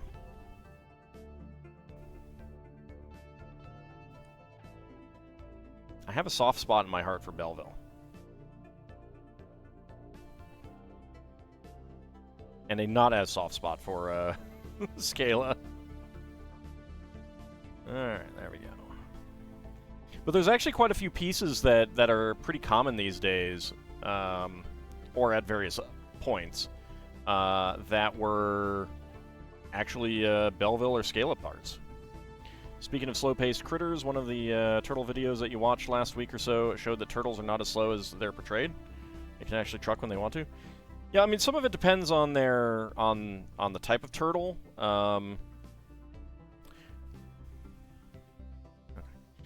Part of it is like they have.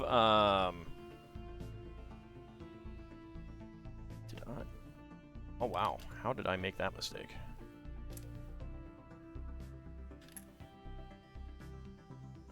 Black ones of these. Like the wide legs and low slung body kind of limits what they can do, and it makes it very energy intensive to move fast. But yeah, they can. Just like alligators, you know. I mean, they mostly lie around, but you do not want to be attacked on the shore by one. Like they will go.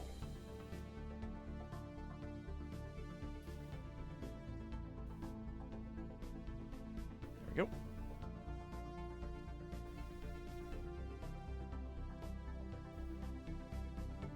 All right, and then we got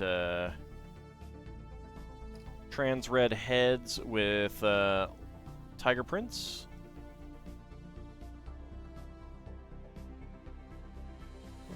Focus. Focus. There we go. Look at that tiger. That's pretty cool.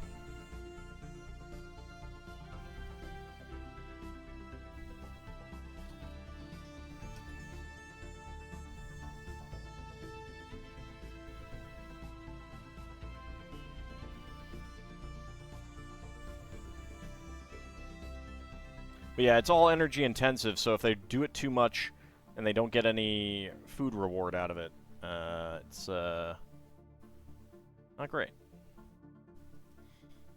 When it was unfocused, you wondered why an Iron Man head was in the set. Hey, Iron Man has a visor. Like, he actually has a non-standard helmet and visor in Lego. It's actually pretty interesting.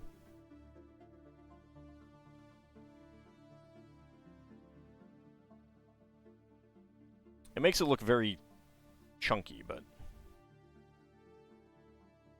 hey, it's not like it's aimed at me, so I don't care. There we go. And let's get that one in there.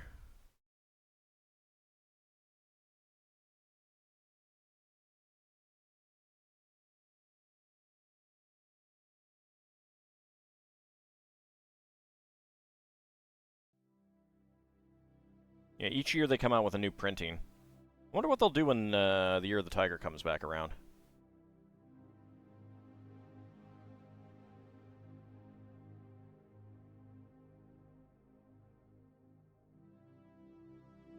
I wonder if they'll just reuse the print, or if they will make a new one.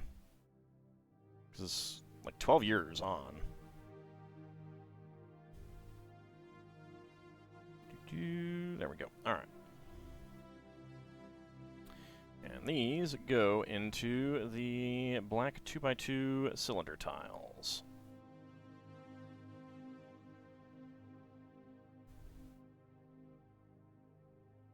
There we go. Okay.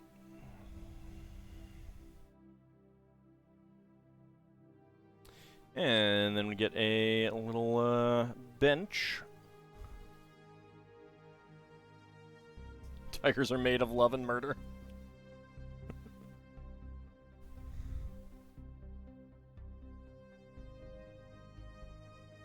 There we go.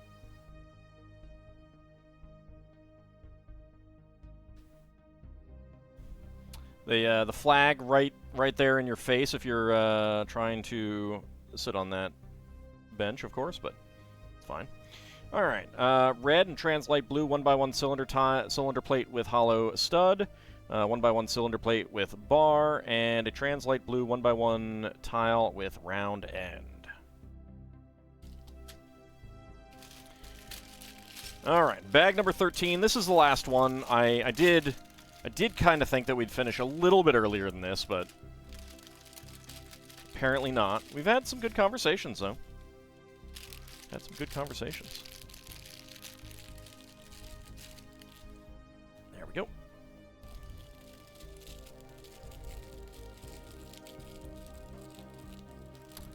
Depends on the set. Some of them I keep built, like, I still have the Titanic built. The modular city sets I keep built. I will keep... Otherwise, I tend to, like, keep them built until I want to use that space for something else. Like, I'll just keep rotating them out.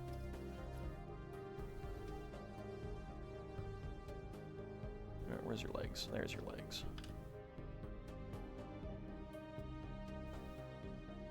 All right, first of all... Get our little girl here. Has long hair.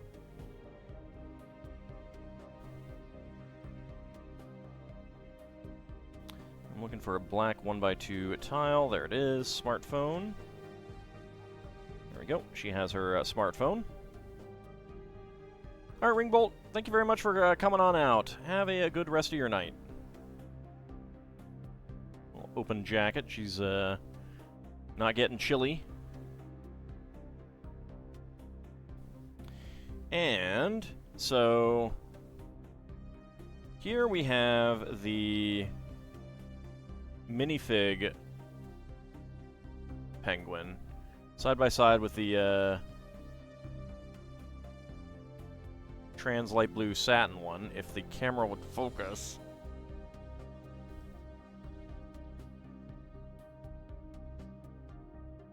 There we go.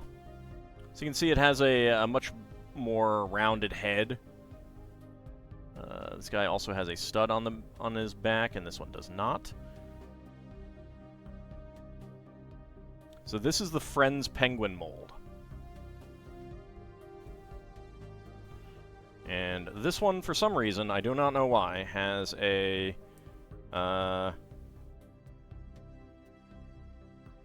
ingot. An orange ingot on the back.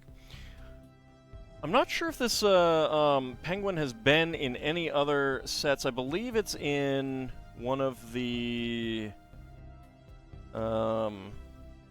yeah, it's in Series 16. There's also a penguin suit in that one as well. But I don't know that this has been in any other sets besides this one and that collectible minifig.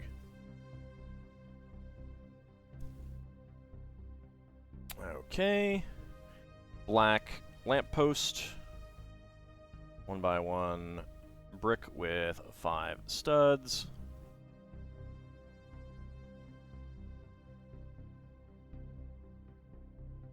Why does a penguin have an orange backpack? I was just saying, I don't know why. Makes me think that it's like maybe not an actual penguin and it's supposed to be a model or an animatronic or something like that. I couldn't say for sure.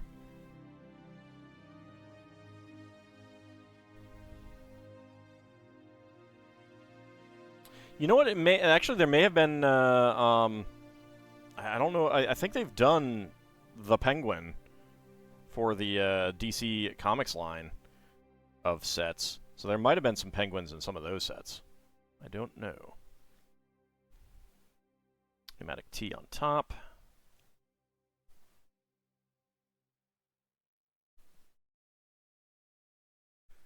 And oops.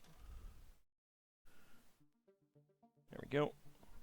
Black 1x1 plate, 2 trans yellow 1x1 plates, and another black 1x1 plate.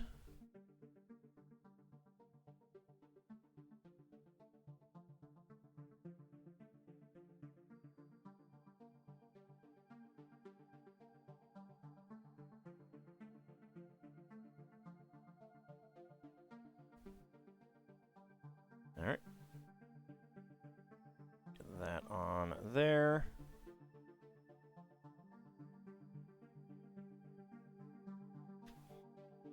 Let's make the second one.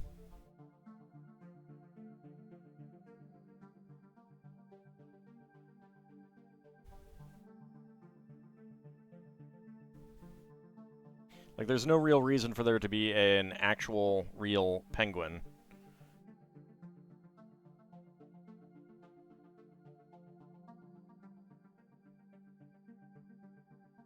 Mr. Freeze, it actually wasn't the Ice Age that killed the dinosaurs?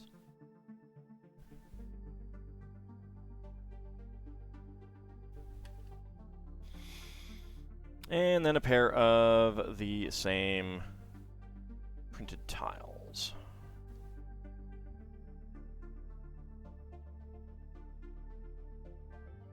Which I have no idea what these say.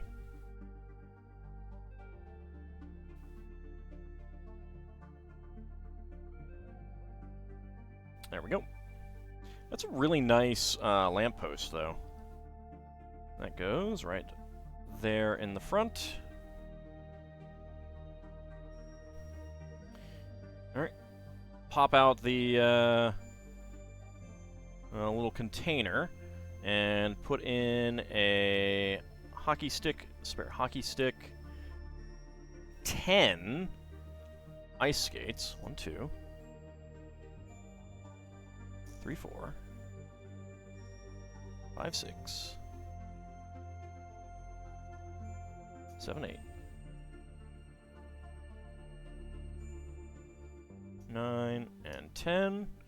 A pair of bright orange snowshoes. And a pair of sand green ski poles. There we go.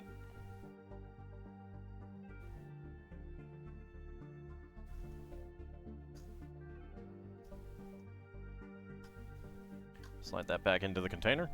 They complain about Arnold giving Mr. Freeze all those puns, but the character of Mr. Freeze was always about ice gimmicks and puns.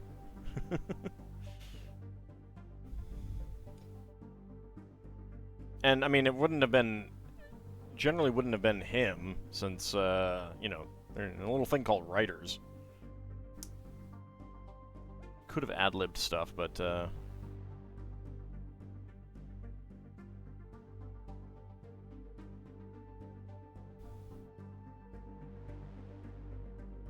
mean, the biggest problem with that movie was just it was very camp when the previous movies weren't.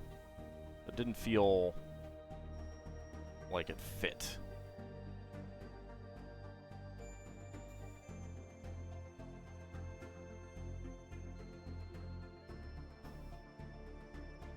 There we go. Gray axle in the top. Alright, 4.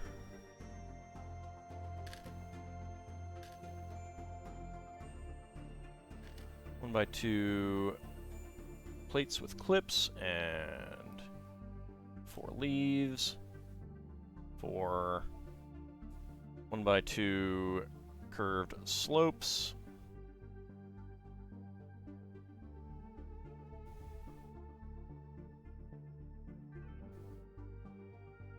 Oh yeah, no, I mean...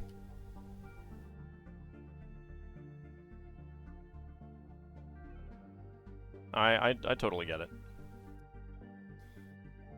I'm pretty sure I saw that in theaters. Can't remember for sure, but... I'm pretty sure I was one of the ones who went to see that in theaters.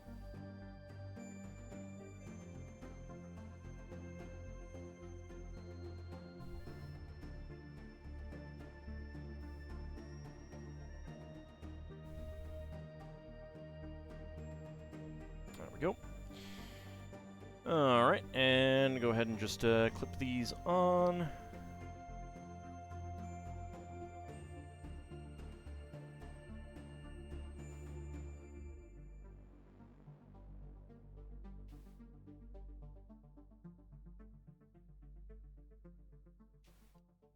There we go.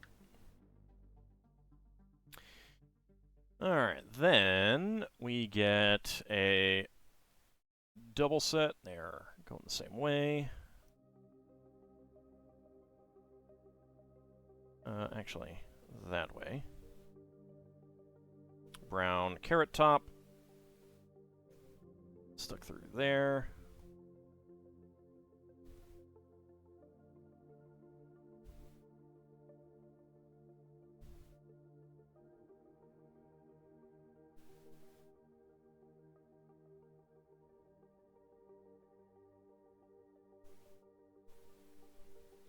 I mean, part of it is it's not easy to make a movie like it in someone else's style and stuff like that. So,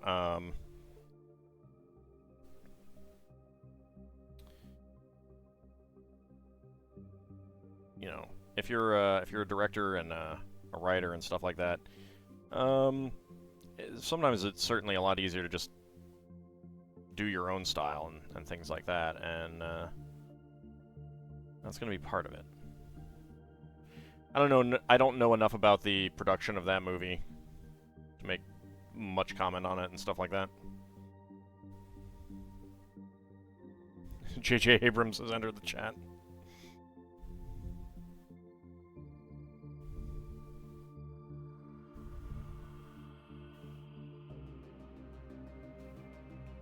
Get that in there. Get that there. There we go. And our last of the green leaves. Brown carrot top.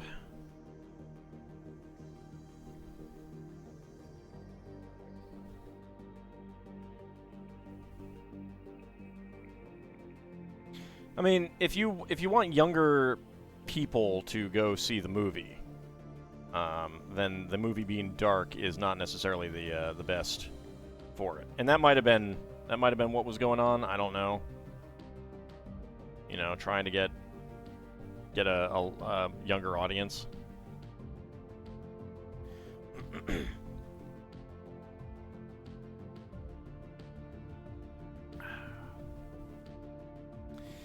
Okay, next up we got one of these clips.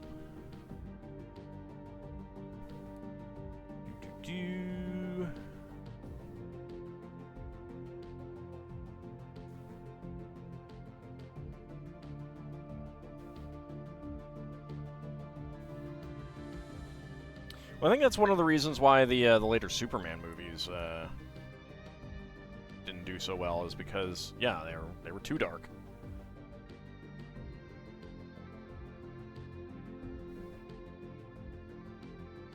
And then of course, DC wanting to try to do what the Marvel Cinematic Universe has been doing and stuff like that.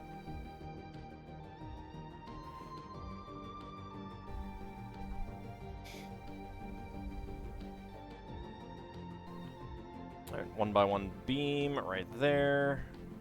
Let's see, these are going in between, so there we go.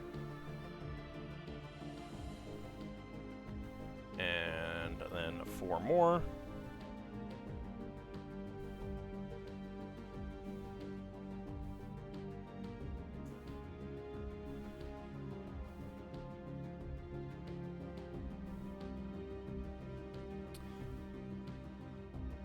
I'm talking returns in the Man of Steel set, I guess. Like the 2000s stuff, not the Reeve stuff.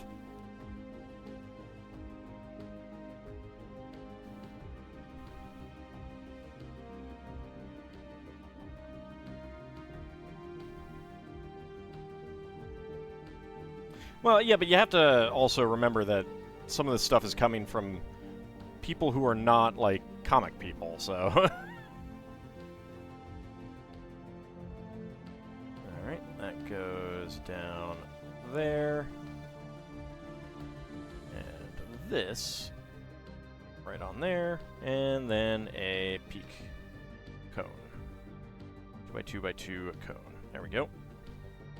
Go ahead and get these out a little bit.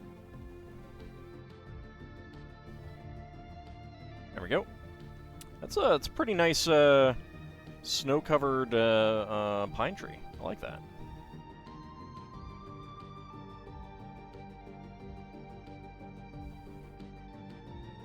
And that goes right there. All right. Okay, next up we have a printed sign. I think this is like a warning about risk of ice cracking. Get this to focus. There we go. Yeah, you can see the cracks down underneath the lady's feet. Temperature warning.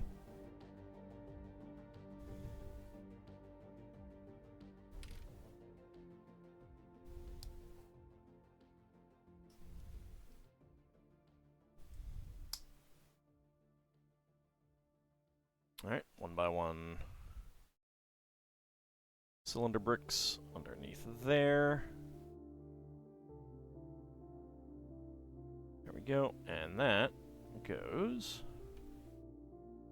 right there in the front. Okay. And our two skis, those fit in right over here.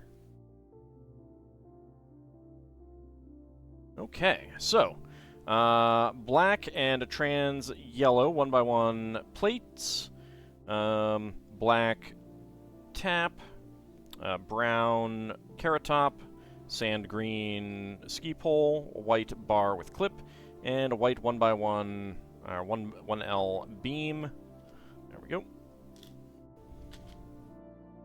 Well, it looks to me like there's clearly, like, you got water down there. You've got cracks on the ice there. I think it's warning. You know, be careful about the ice kind of thing. All right, so let's go ahead and get some of these here. Yeah, I think this girl might be using her smartphone to control the. Like the penguin or something.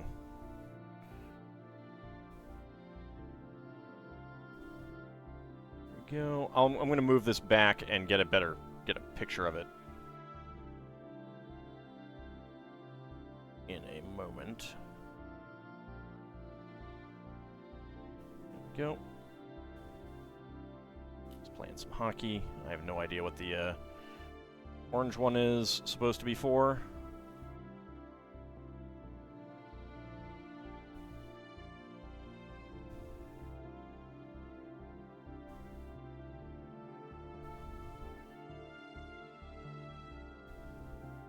Let's get our lady with the chainsaw out here.